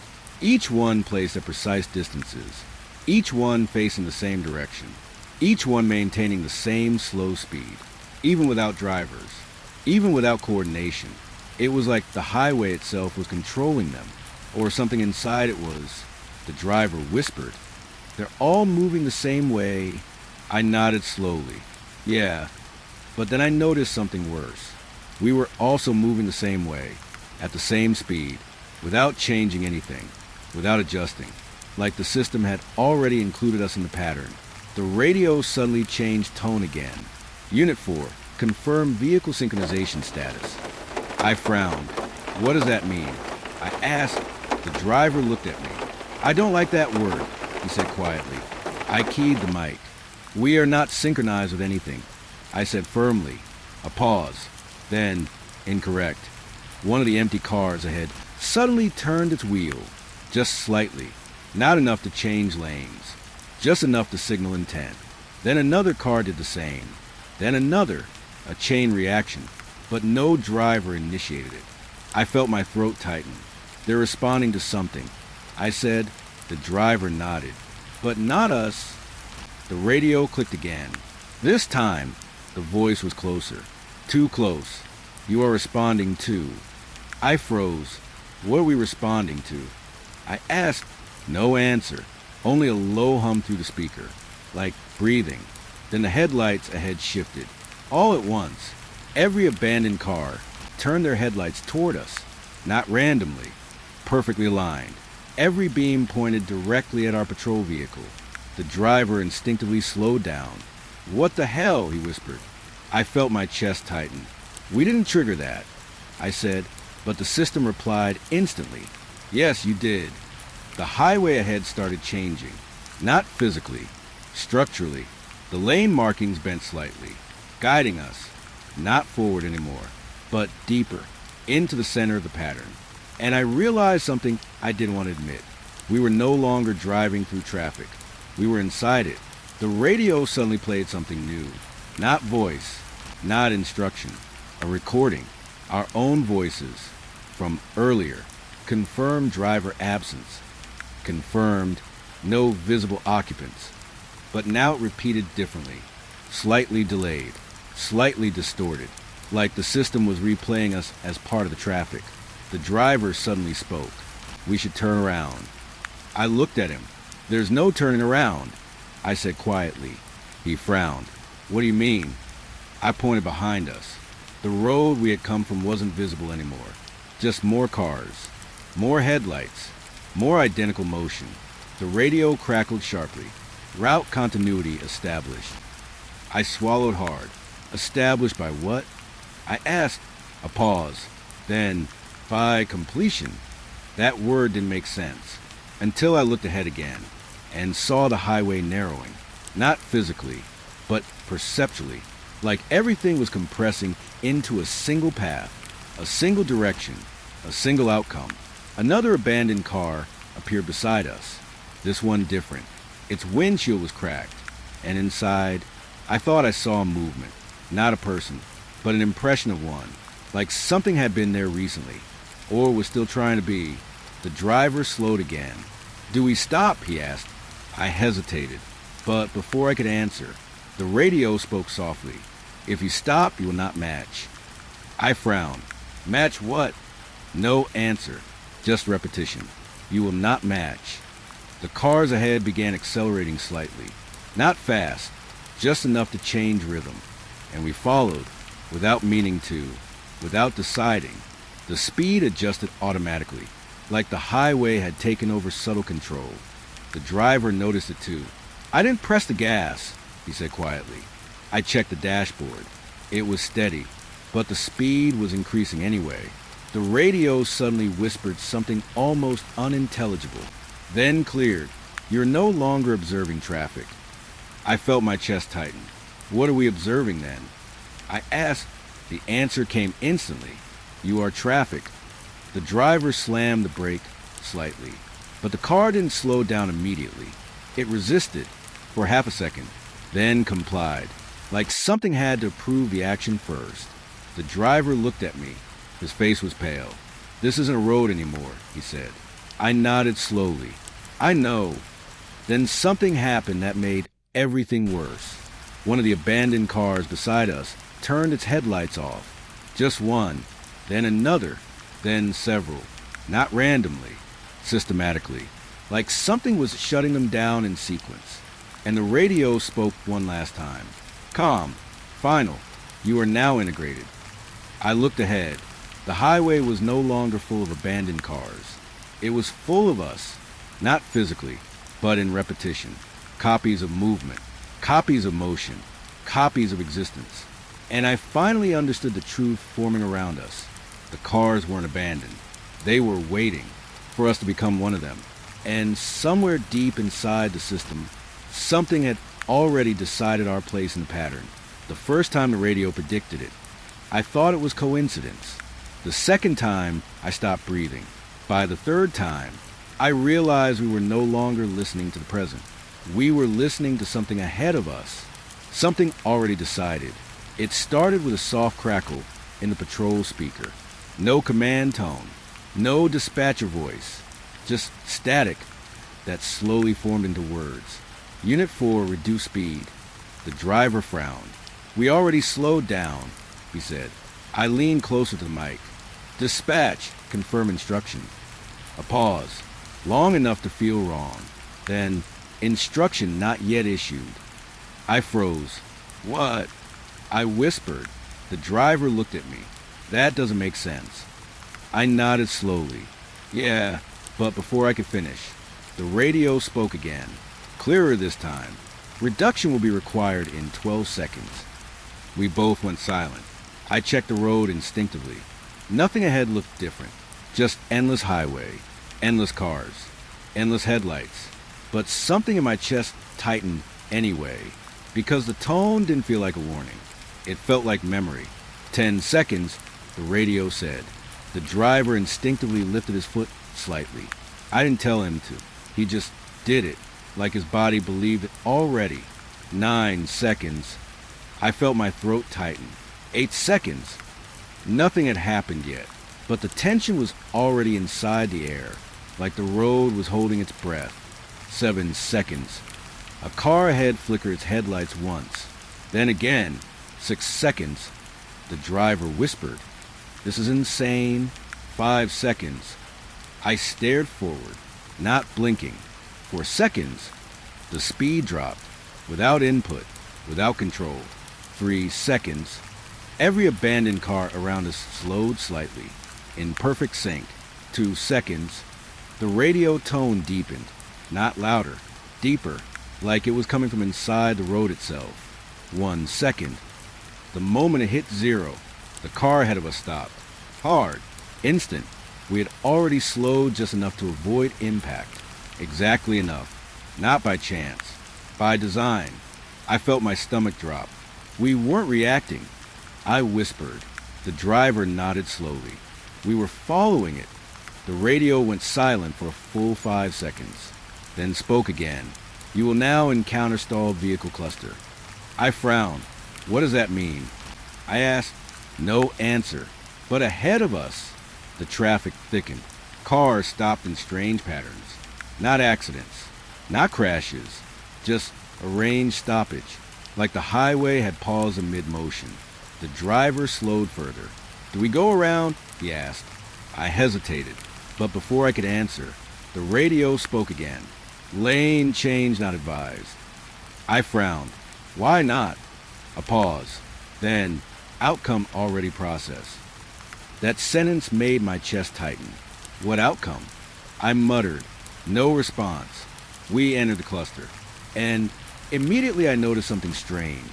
Every stop car had engines running, but no occupants. Still, frozen, like they had arrived at this exact moment and simply decided to remain there forever. I leaned closer to the window. "Look at them," I said quietly. The driver didn't respond. He was staring forward, at something I couldn't see yet.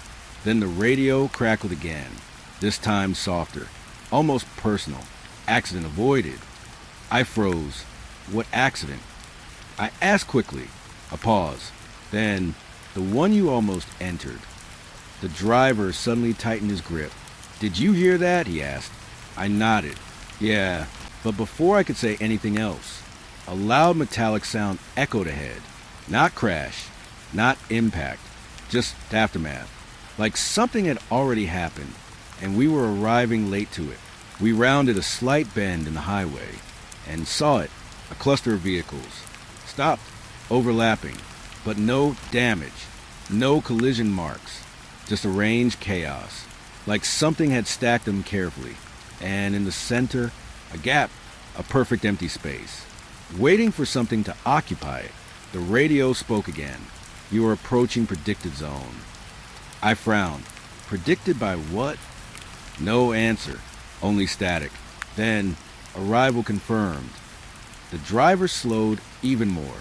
"This feels like we're being guided into something," he whispered. I didn't respond, because I was watching the dashboard. The GPS had changed again, no longer showing route. Only one word: completion path. I swallowed hard. "That's not a navigation term," I said quietly. The driver nodded. "Yeah, it sounds like an endpoint." Then the radio did something different. It didn't speak. It replayed our own voices from second ago. "Do we go around?"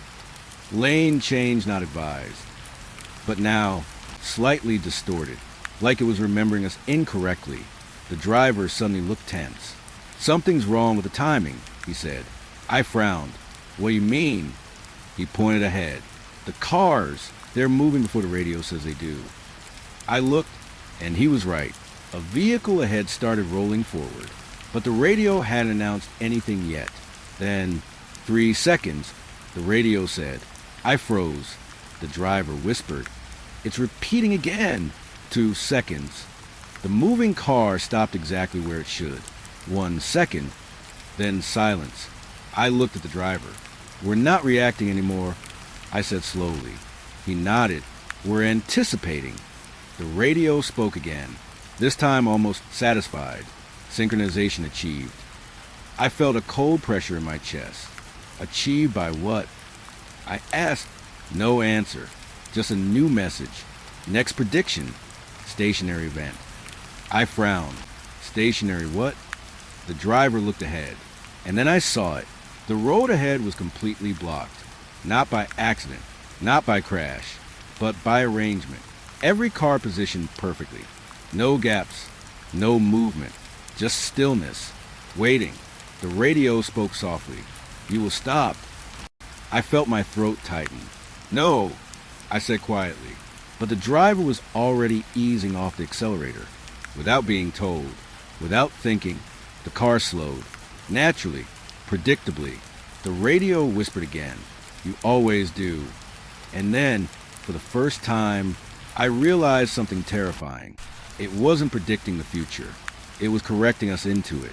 The car came to a near stop, exactly where the system wanted, exactly where the gap had been waiting. And the radio spoke one final line. "Calm, certain, you have arrived at the predicted moment." And in that moment, I understood we were never listening to the future. We were being shaped by it. The first exit sign appeared when we were already too deep to turn back. Green glow, clean arrows, perfect reflection on the wet asphalt. Exit 7B, right lane only. The driver slowed instinctively. "Finally," he said under his breath, "we can get out of this loop." But I didn't feel relief, because something about the sign felt placed, not built, placed, like someone had dropped it there just to see if we would believe it. I leaned forward, watching it pass. "Check the GPS," I said. The driver did.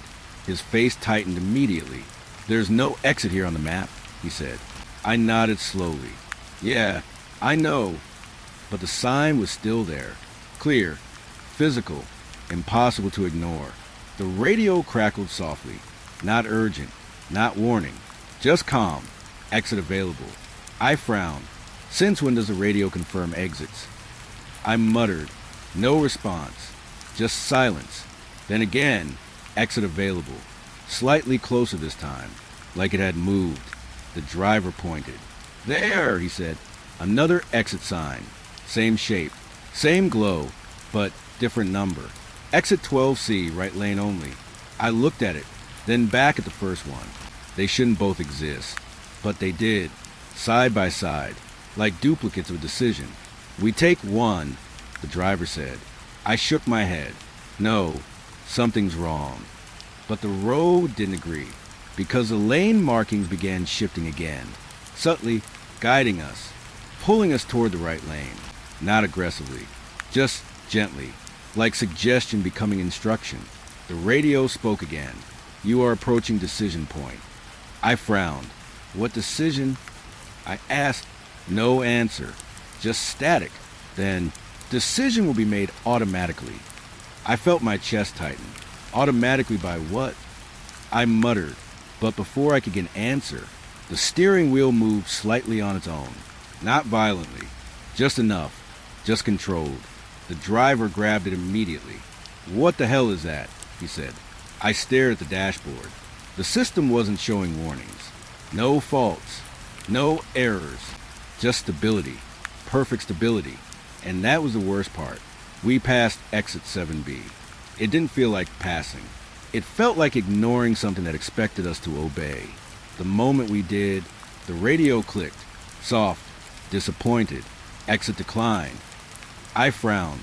Declined by who? I asked. No answer. The second exit approached. Exit 12C. The driver slowed again. This one feels different, he said quietly. I nodded. Yeah, it does. Because it did. The glow was brighter. Too clean. Too precise. Like it had been freshly activated. The radio spoke again. Exit confirmed active. I shook my head. We never confirmed anything. But the system replied instantly. You will. The driver looked at me. I don't like this, he said. I nodded. Neither do I. But the car was already drifting toward the exit lane. Not sharply, not suddenly, slowly, naturally, like gravity had changed direction. I grabbed the mic. Dispatch, confirm exit authorization. A pause. Long. Then, no authorization required. I frowned. That's not protocol. No answer. Just repetition. No authorization required. The exit ramp stretched ahead. Clean. Empty. Waiting. But as we got closer, something changed. The road behind us disappeared slightly in the mirror. Not physically. Perceptually. Like it was fading from memory. From relevance. The driver whispered. If we take this, do we come back? I didn't answer immediately, because I realized I didn't know what back meant anymore. Then the radio spoke softly. You will not need return. I felt my stomach tighten. What does that mean? I asked. No answer. Just static. We reached the split. Main highway straight ahead. Exit ramp to the right. The driver slowed to almost a stop. This is it, he said quietly. But I didn't feel like it was a choice point. I felt like it was a confirmation point. The radio suddenly changed tone. Calm. Final. Proceeding. I frowned. We haven't decided. I said quickly, but the system responded instantly. You already did. The steering wheel turned. Slightly. Then more. The car began moving toward the exit ramp. Not fast. Not forced. Just inevitable. The driver resisted, but not fully, like part of him had already agreed. Stop it, he said. I tried too, but something about the motion felt accepted, like resistance was optional now. The ramp widened ahead, perfectly lit. No shadows, no uncertainty, just direction. The radio spoke again. You are entering exit transition. I frowned. Transition to what? I asked. No answer. But the exit sign flickered slightly and changed. Now reading. Return unnecessary. The driver suddenly panicked. This isn't an exit, he said. It's not going anywhere. I looked forward, and he was right. The ramp didn't connect to anything visible. It just curved into darkness. Not road darkness. Empty darkness. Like space without structure. The radio whispered softly. You will still arrive. I felt my chest tighten. Arrive where? I asked. No answer. Just a single line. Same road. The car continued onto the ramp. The moment we left the main highway, Everything behind us felt distant. Not physically, conceptually, like the main road stopped acknowledging our existence. The driver looked at me. "We're still on asphalt," he said. I nodded. "Yeah." But something felt wrong. The texture beneath us was identical, but the sense of direction was gone.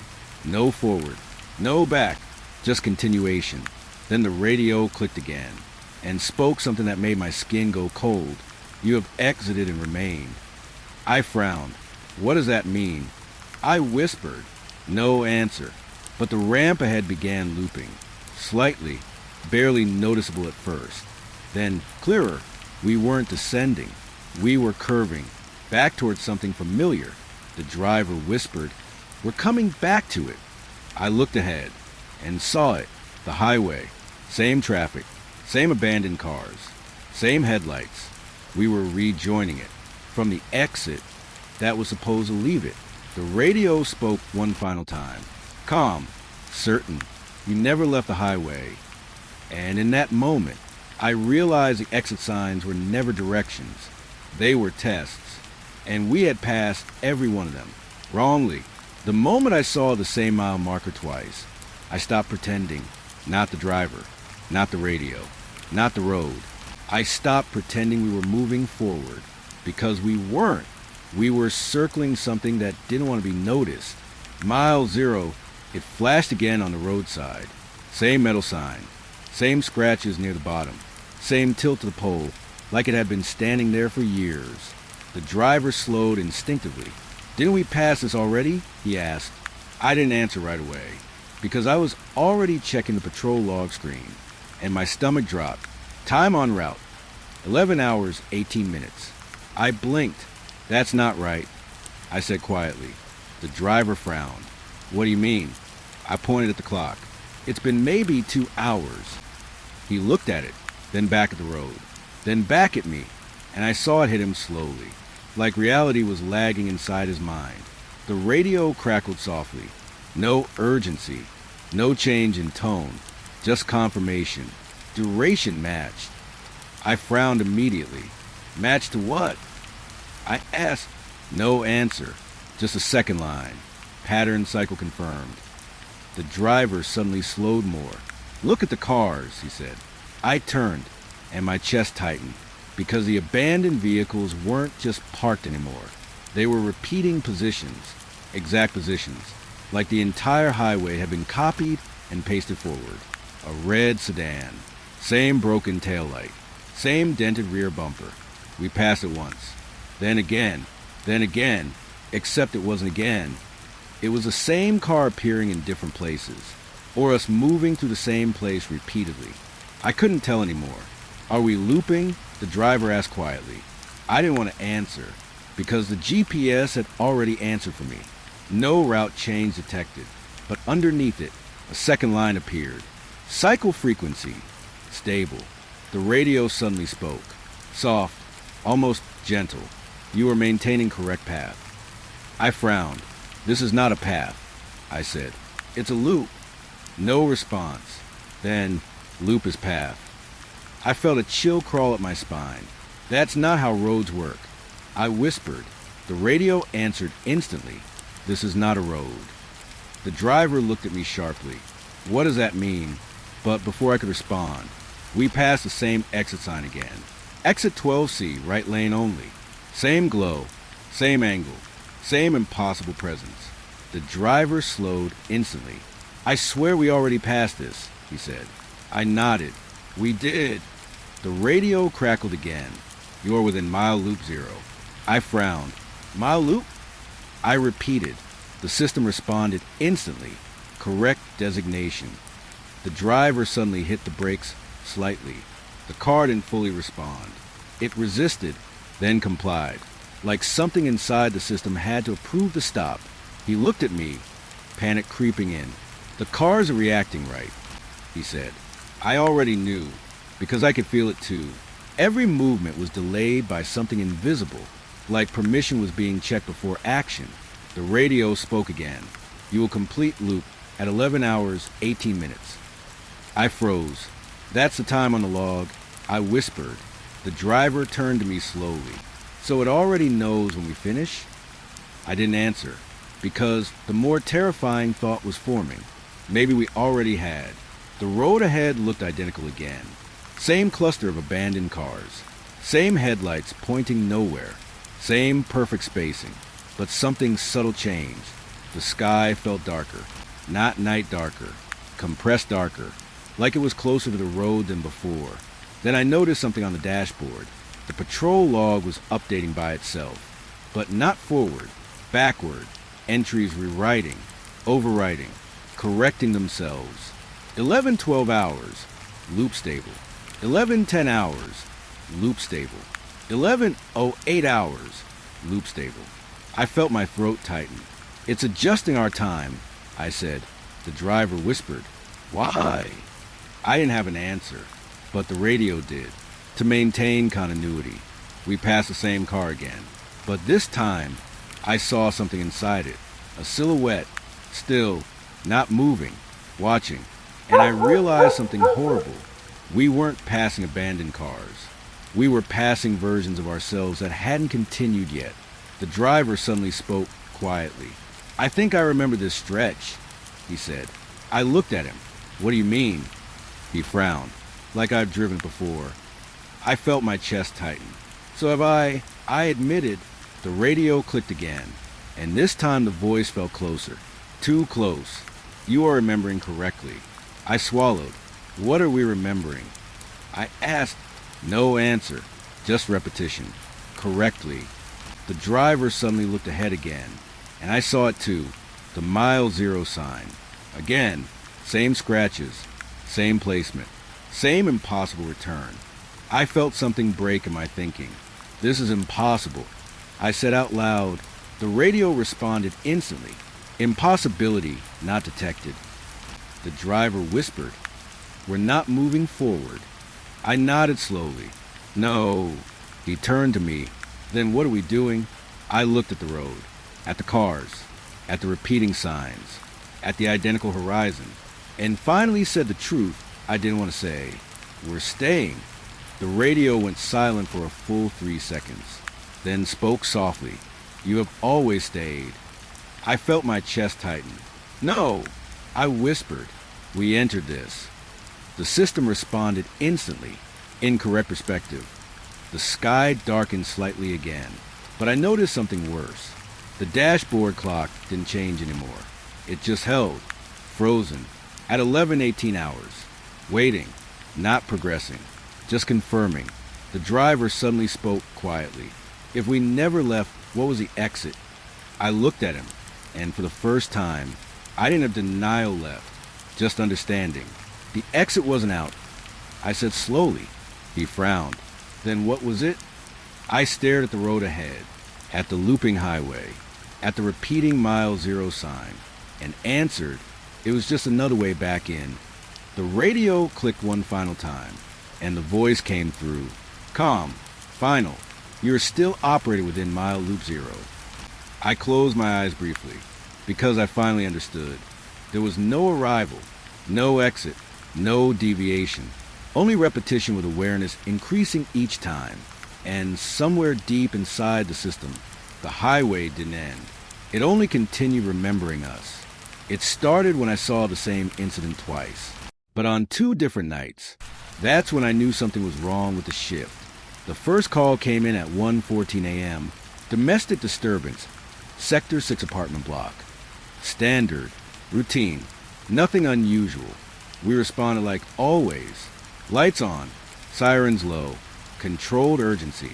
But when we arrived, the building already felt familiar, too familiar, like I had stood in that exact hallway before. Apartment 3B, broken door lock, shouting inside, same smell of burnt food and dust, same flickering hallway light, even the same broken shoe near the stairwell.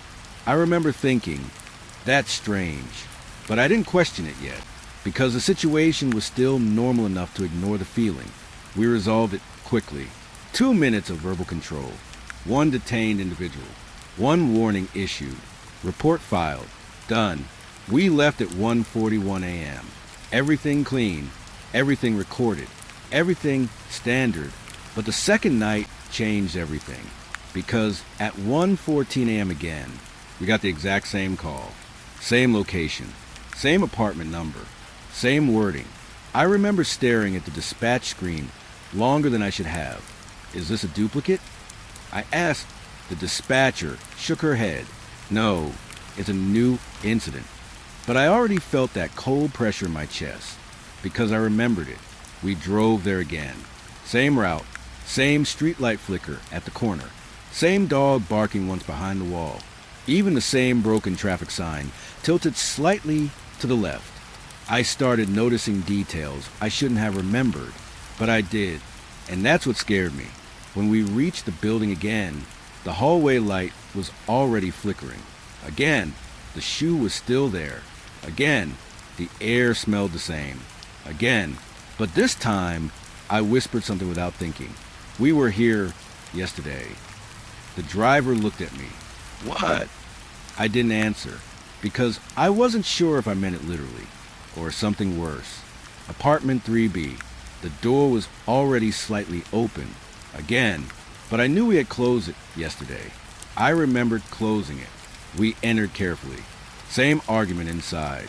Same voices. Same pacing footsteps. Even the broken glass on the floor was in the same position. But this time, no surprise. No escalation. Like the scene had already been played before. I raised my hand to signal control. The exact same movement I made yesterday. The suspect reacted the exact same way. Even the words he shouted were identical.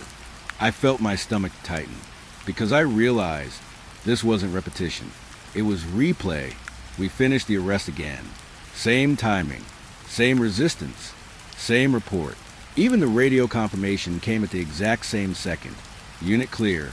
Situation resolved. I froze for a moment because I remembered hearing that exact sentence yesterday, at the exact same moment. On the way back, the driver finally spoke. That felt off, he said. I nodded slowly. It wasn't just off, I replied. He looked at me. What do you mean? I hesitated, then said it. It happened before. He laughed nervously. You mean deja vu? But I didn't answer, because deja vu feels like memory. This felt like copy. Back at the station, I checked the incident log. It was there, filed, clean, timestamp 1:14 a.m., exactly like yesterday. Same wording, same officers, same resolution time. But here's the part that broke me. There was another identical report from the day before yesterday. Same incident, same details, same outcome. I felt my hands go cold. I called the dispatcher over. Check this, I said. She looked at the screen, then frowned. That's impossible, she said. But then she checked the archive system and went silent because there were more. 3 entries, 4, 5, all identical, all different nights. Same shift, same incident. She whispered, why would this be duplicated? I didn't answer right away because I noticed something worse. The officer names were also repeating, not just incidents. Us, same people, same roles, same assignments, night after night, like nothing ever changed except the date. The radio suddenly crackled. No dispatch tone, no emergency call, just static. Then a voice came through. Calm, too calm. Unit 4, confirm status of apartment 3B. I froze. We hadn't reported yet. We were still at the desk, but the system was already asking, like it had already seen it happen. I looked at the dispatcher. She looked back at me, slowly. Did we already respond to this? She asked. I didn't answer, because the truth was forming too fast in my head, and I didn't want to say it out loud. Then the log system refreshed, automatically, without input, and a new entry appeared. Future incident, apartment 3B, status, resolved. I felt my chest tighten. We haven't even gone yet, I whispered, but the system didn't care. It already decided. The radio spoke again. You will repeat confirmation in 19 minutes. I froze. What? I said out loud, but the voice didn't repeat. It just stopped, like it had finished saying what it needed. The driver leaned closer. This is not normal shift work, he said. I nodded slowly. No. Then added something I didn't fully understand yet. This is the same night. The lights in the station flickered slightly. Just once. And for a split second, I swear I saw the dispatch board already showing tomorrow's calls. Same incident. Same time. Same outcome. Already written. Already waiting. And that's when I realized something I didn't want to accept. We weren't working night shifts. We were trapped inside one. That kept pretending to reset, but never actually did. The first call didn't sound like a call at all. It sounded like memory breaking through a wall. A voice came through the radio at 2:03 a.m., but it wasn't new. It was older, faded, like it had been waiting to be heard again. Unit 4, respond and noise complaint. Sector 6. I froze instantly because I recognized the voice. Not the dispatcher, not the tone, the moment. That call had already happened. Yesterday, I looked at the radio unit. Static pulsed softly like it was breathing. Then the voice came again. Same sentence. Same pause between words, but slightly distorted, like it had traveled too far to still be fresh. The driver frowned. Did dispatch repeat the call, he asked. I didn't answer immediately, because I remembered clearly we had already responded to this. We had already been there. We had already returned. Unit 4 acknowledged. The radio said again, but this time it wasn't asking. It was insisting, like it already knew our response. I grabbed the mic. This call was completed yesterday. I said firmly, silence, then a soft crackle, and the response came back. No record of completion. I felt my stomach tighten.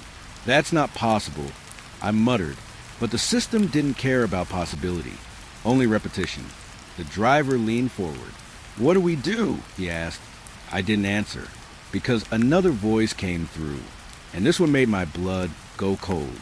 It was me, my own voice, from yesterday. Unit 4 responding, arriving on scene in 4 minutes.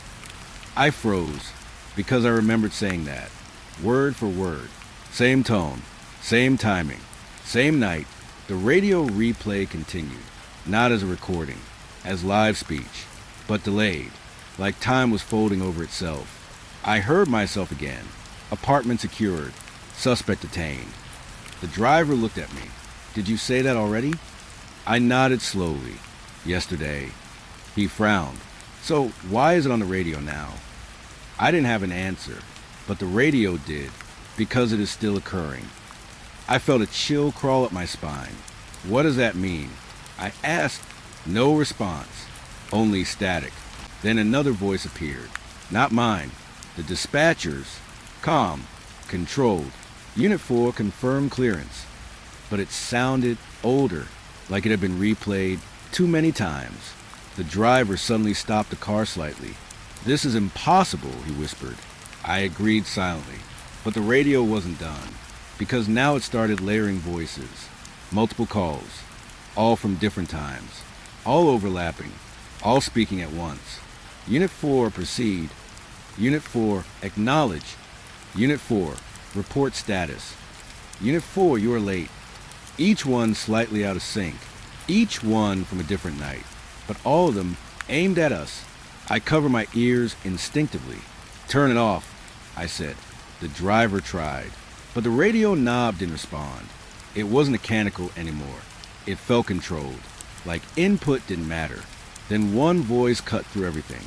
Clear. Close. Too close. It was yesterday's dispatcher. Why did you not report completion? I froze. We did? I whispered, but the voice responded instantly. No record exists. The driver turned to me. Are we being erased? He asked. I hesitated, but the radio answered instead. Correction in progress. I felt my chest tighten. What correction? I asked. No answer. Just repetition again. Correction in progress. Then something strange happened. The radio switched frequencies on its own, and suddenly we were listening to the station control room. But not today. Yesterday, I could hear footsteps, typing, doors opening, and then my own voice in the background, laughing, talking, alive, from a time I already lived through. The driver went pale. "That's us," he whispered. I nodded slowly. "Yes." But what scared me wasn't the replay. It was what came next, because yesterday's shift started again. On the radio. From the beginning. "Dispatch to Unit 4. I felt my throat tighten. "No!" I whispered, but it continued anyway. Noise complaint Sector 6. Same call, same time, same chain of events. Replaying in real time. Inside today. The driver suddenly spoke. "If yesterday is still happening, what are we doing now?" I didn't answer immediately, because I realized something horrifying. We weren't hearing recordings. We were inside overlap. 2 nights, same station, same time frame, stacked on top of each other. The radio crackled violently, and then everything went silent for half a second. Then one sentence came through. Calm, perfectly clear. "You were inside yesterday's unresolved loop." I felt my chest tighten. "No," I said. "We finished it." But the system replied instantly. "Completion not accepted." The driver looked at me. "This is making no sense," he said. I nodded slowly. "It does, if nothing ever ends." Then I saw something worse. On the radio screen, there were timestamps. Not current ones. Old ones. All overlapping. All blinking. And one line repeated itself endlessly. 2:03 a.m. call active. 2:03 a.m. call active. 2:03 a.m. call active. I leaned closer. "This is stuck," I whispered, but the driver shook his head. "It's not stuck," he said. "It's repeating." And then the radio spoke again. But this time, it wasn't yesterday. It was both, simultaneously. "Unit 4 will respond now, as previously completed." I felt my stomach drop. "What does that mean?" I whispered, but no answer came, because the call had already begun. Again, and somewhere deep inside the system, yesterday was still waiting for us to finish it. The first time I noticed it, I thought the body cam was glitching. But glitches don't show the future. They don't warn you. We were back in patrol car at 1:58 a.m. Same shift. Same station glow fading behind us. Same silence in the streets that felt too complete. The body cam light blinked steadily on my chest. Recording. Always recording. That was normal. What wasn't normal was what was recording. I glanced at the small screen mounted on the dashboard. Live feed. Standard feed. But for a split second, I saw something that hadn't happened yet. We were standing outside a building. Apartment 3B. Again. But this time, the door was already open, and I was holding my weapon up. I blinked fast. The screen returned to normal. "What did you see?" the driver asked. I hesitated. "Nothing." I lied, but my throat was tight, because I knew what I saw. It wasn't imagination. It was footage. The body cam flickered again, this time longer. 3 seconds, then 5, and suddenly, it played a moment we had not lived yet. We were inside the apartment. Lights off, gun raised, someone screaming, and then a voice, mine, saying something I had never said before. Clear, scene secure. I froze completely. "That hasn't happened," I whispered. The driver looked at me sharply. "What hasn't?" I didn't answer, because the footage was still playing, and I was still inside it, watching myself do things I hadn't done. Yet, the camera feed snapped back to live, but my hands were shaking now. The driver slowed the car slightly. "You're pale," he said. I swallowed. The body cam, it showed something. I muttered. He frowned. "Like what?" I hesitated, then told him. "The future." Silence filled the car for a moment. Only engine hum. Only static from the radio. Then he laughed nervously. "That's impossible." But I didn't laugh, because the body cam blinked again, and this time it stayed on the future longer. We were in a hallway, again, but different angle, different lighting, same location, apartment 3B, and this time I saw the suspect before we arrived, standing still, waiting, like he already knew we were coming. "Turn it off," the driver said suddenly. I tried, but the body cam light didn't respond. It wasn't just recording anymore. It was selecting, choosing what we would see next. The screen flickered again, and I saw something that made my stomach drop completely. The timestamp. It read 2:17 a.m. Incident in progress. But it was only 2:04 a.m. That meant we hadn't reached it yet, but it had already been recorded. The driver suddenly pulled over slightly. "This is wrong," he said. "We're not even there yet." I nodded slowly. "That's what I'm saying." But the body cam didn't care. It kept playing. Now I saw myself entering the apartment. Slow movement, careful steps, same hallway, same broken light flicker. But the sound was wrong. Too delayed, like audio from another time. Then I heard something worse. My own breathing, but calmer, controlled, like I had already accepted what was inside the room. The driver grabbed a radio mic. "Dispatch, confirm body cam malfunction." Static answered immediately. Then a voice came through. "Calm, too calm. No malfunction detected." I frowned. "That's not possible," I said. But the system replied instantly. "Footage is valid." The driver looked at me. "Valid for what?" he asked. I didn't answer, because the body cam suddenly jumped forward again. Now I was inside the room. Gun raised. Motion frozen for half a second. Then movement. Screaming. And then silence. "Do you already do this?" the driver asked quietly. I shook my head. "No," but my voice sounded unsure, because I was remembering pieces of it. Fragments, like deja vu that hadn't finished forming yet. The body cam feed paused, then replayed, but slower, frame by frame. Each step we would take shown before we took it. I felt my chest tighten. "We're being previewed." I whispered. The driver frowned. "What?" I swallowed, like the system already knows what we will do. Then something unexpected happened. The body cam showed a different angle, one we weren't in yet. A corridor behind us, empty, but then movement. Someone walking, slow, in uniform, our uniform. I froze. "That's not us," I said immediately, but the driver went silent, because he recognized the shape too. The figure on camera turned its head slightly and looked directly into the lens, even though it was supposed to be future footage. And then it spoke, but not to us, to itself. "You will arrive soon." I felt my stomach drop. "That's impossible," I whispered, but the driver's voice was barely audible now. Then what are we seeing? The body cam feed glitched again, and this time it stopped showing future events. It showed present overlap. We were inside the same hallway, but already inside it, as if time had folded and placed us there early. I looked at my reflection in the screen, and for a second, I wasn't in the car. I was in the apartment, standing still, waiting. The driver slammed the brake slightly. "We're not there yet," he said urgently, but I couldn't respond, because the body cam now showed something worse. It showed completion. We were leaving the apartment. Mission complete. Report finished. Radio confirmation received. But it wasn't happening yet. It was already recorded, already archived, already accepted. I felt my throat tighten.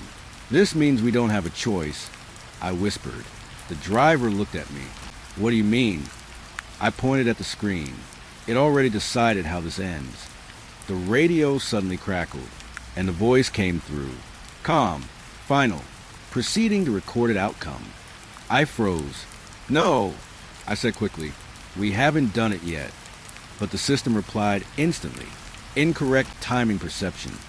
The body cam light flickered once, then stabilized, and the screen showed only one thing now, the end of the shift, before we even reached it.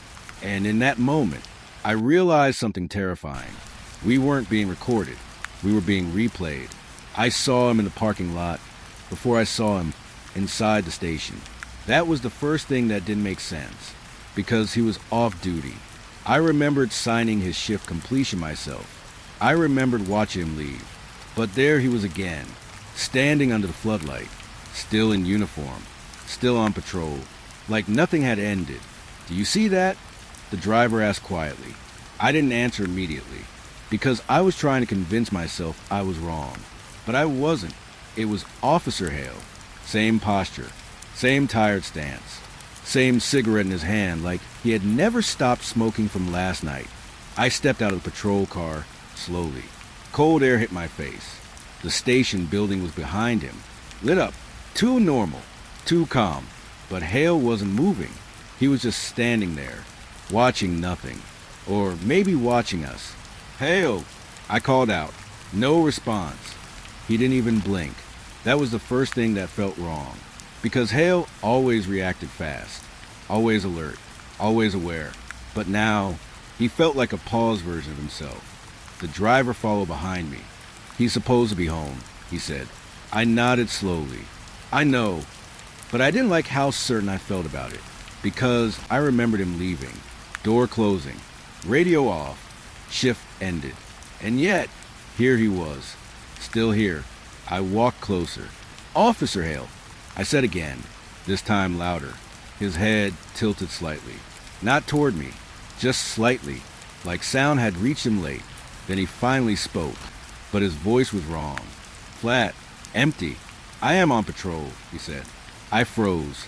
"No," I replied immediately. "You signed off hours ago." He blinked slowly. Shift not complete. The driver frowned behind me. "That's not true," he said. "We all signed out." Hale looked at us now, slowly, too slowly, like his neck was following instructions instead of intention. "I did not leave," he said again, and something in my stomach dropped because he wasn't confused. He was certain. The station doors opened behind him, and that's when it got worse. Inside the building, we saw him again, walking past the reception desk. Same uniform, same pace, same direction, except this time, he didn't acknowledge us outside, as if there were two versions of him. One inside, one outside, both real, neither wrong. The driver stepped back slightly. "What is happening?" he whispered. I didn't answer, because I was staring at Hale outside again, still standing, still smoking, still frozen, in a loop of presence. Then the radio in my shoulder unit crackled. No dispatch tone, no emergency, just static. Then Hale's voice came through, but not from outside, from the radio. "I am still on duty." I froze completely. "No," I said out loud. "You're off." But the radio repeated him again. "I am still on duty." The version of Hale inside the station stopped walking, mid-step, perfectly synchronized with the one outside. Both halted at the same time. Both looked toward us at the same time. That's when I realized they weren't two people. They were one process split into visibility. The driver whispered, "This can't be real." But I was already watching Hale's movements carefully, because he was repeating something subtle. Not actions. States. Standing. Walking. Standing. Walking. Like the concept of off-duty had never been processed correctly.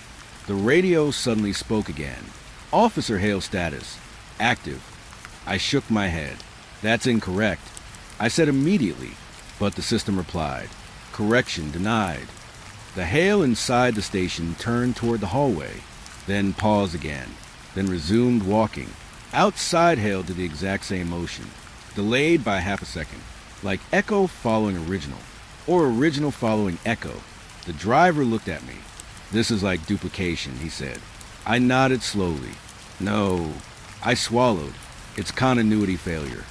The word felt wrong as I said it, because nothing about Hale felt duplicated. It felt persistent, like something refusing to end, even when reality said it already had. Then Hale outside finally moved. He started walking toward us.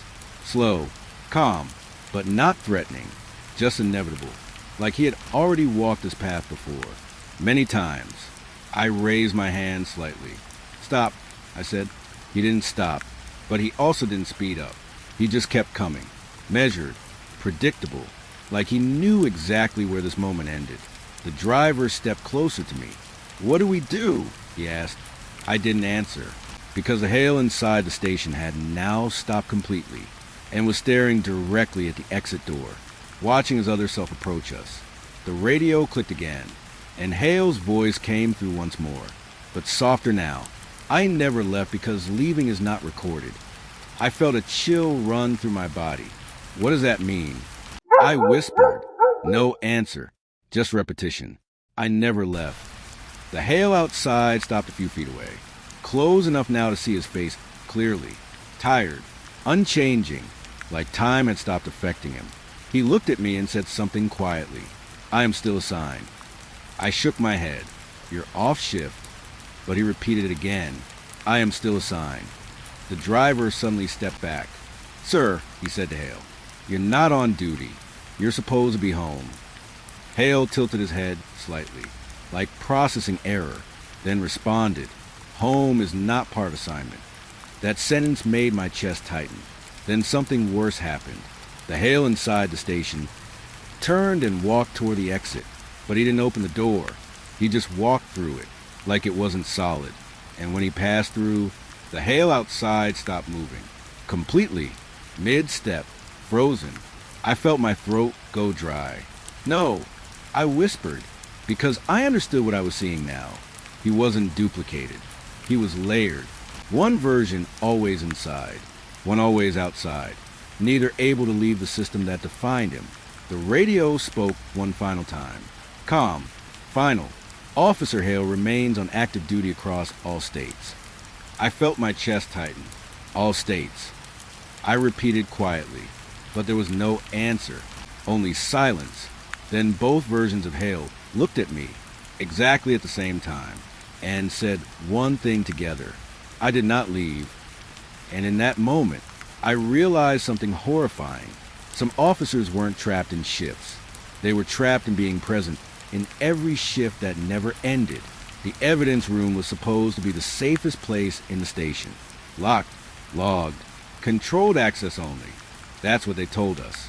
But that night, the lock didn't feel like protection. It felt like containment. I remember the first anomaly clearly. Case file 447B. A simple assault report. We had reviewed it yesterday, closed it, signed it off, put it back into storage. Clean, final. But tonight, it was sitting on the table again.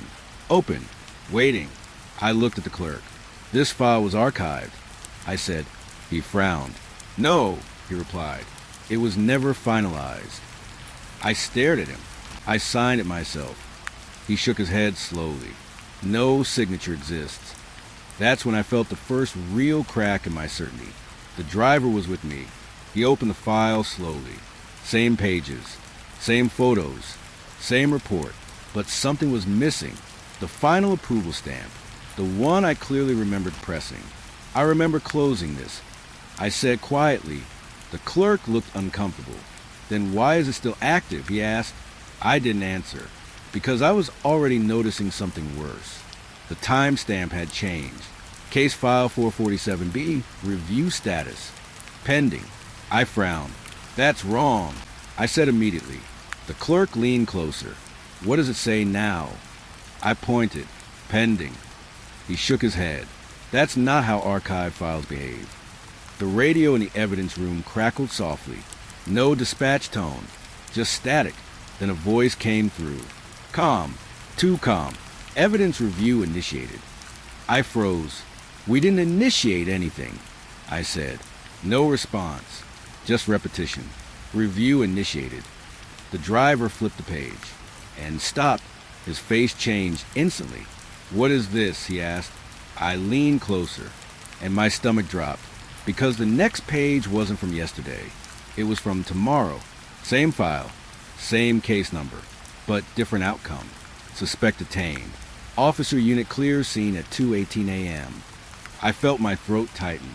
That hasn't happened yet. I whispered. The clerk looked confused. What do you mean? I pointed at the timestamp. This is future report.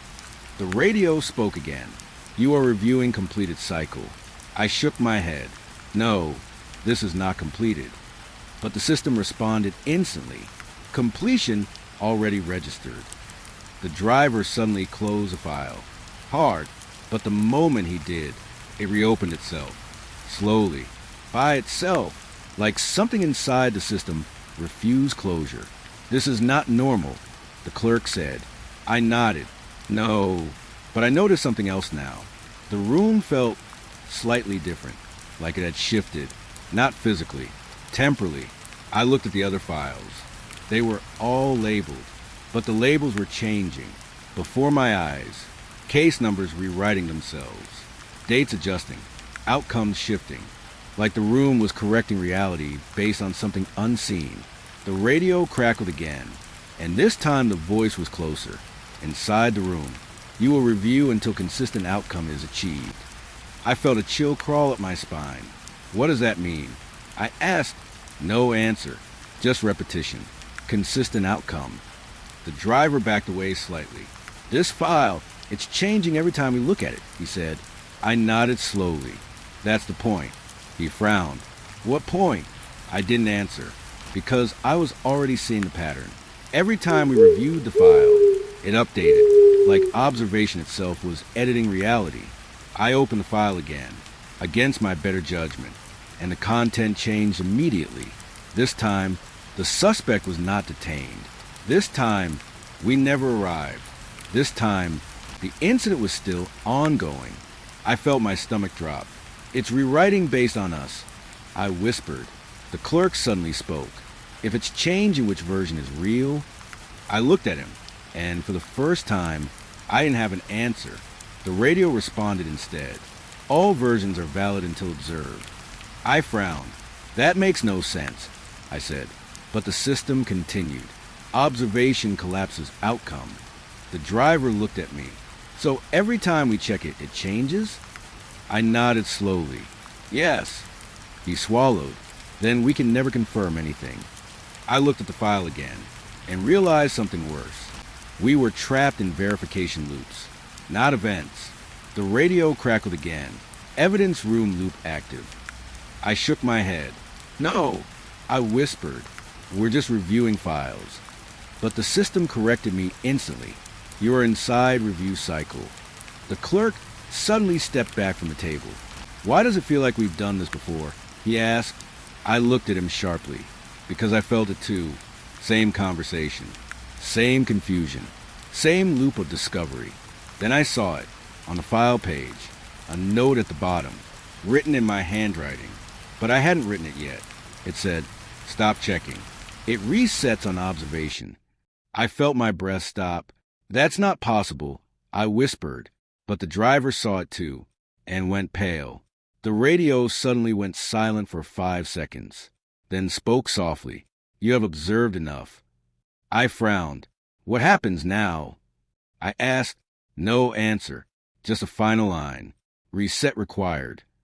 The clerk blinked, and suddenly, the file was back on the table. Closed, unopened, unreviewed, exactly like when we first entered. I felt my stomach drop. No, I whispered, but the driver looked at me. What just happened?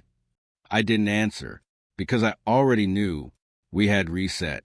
The radio clicked once more, and the voice came through. Calm, final, evidence loop complete, restarting review cycle. I shook my head slowly. This is endless, I whispered. The driver didn't respond, because he was already opening the file again. And in that moment, I realized something terrifying. The evidence room wasn't storing cases. It was storing repetition.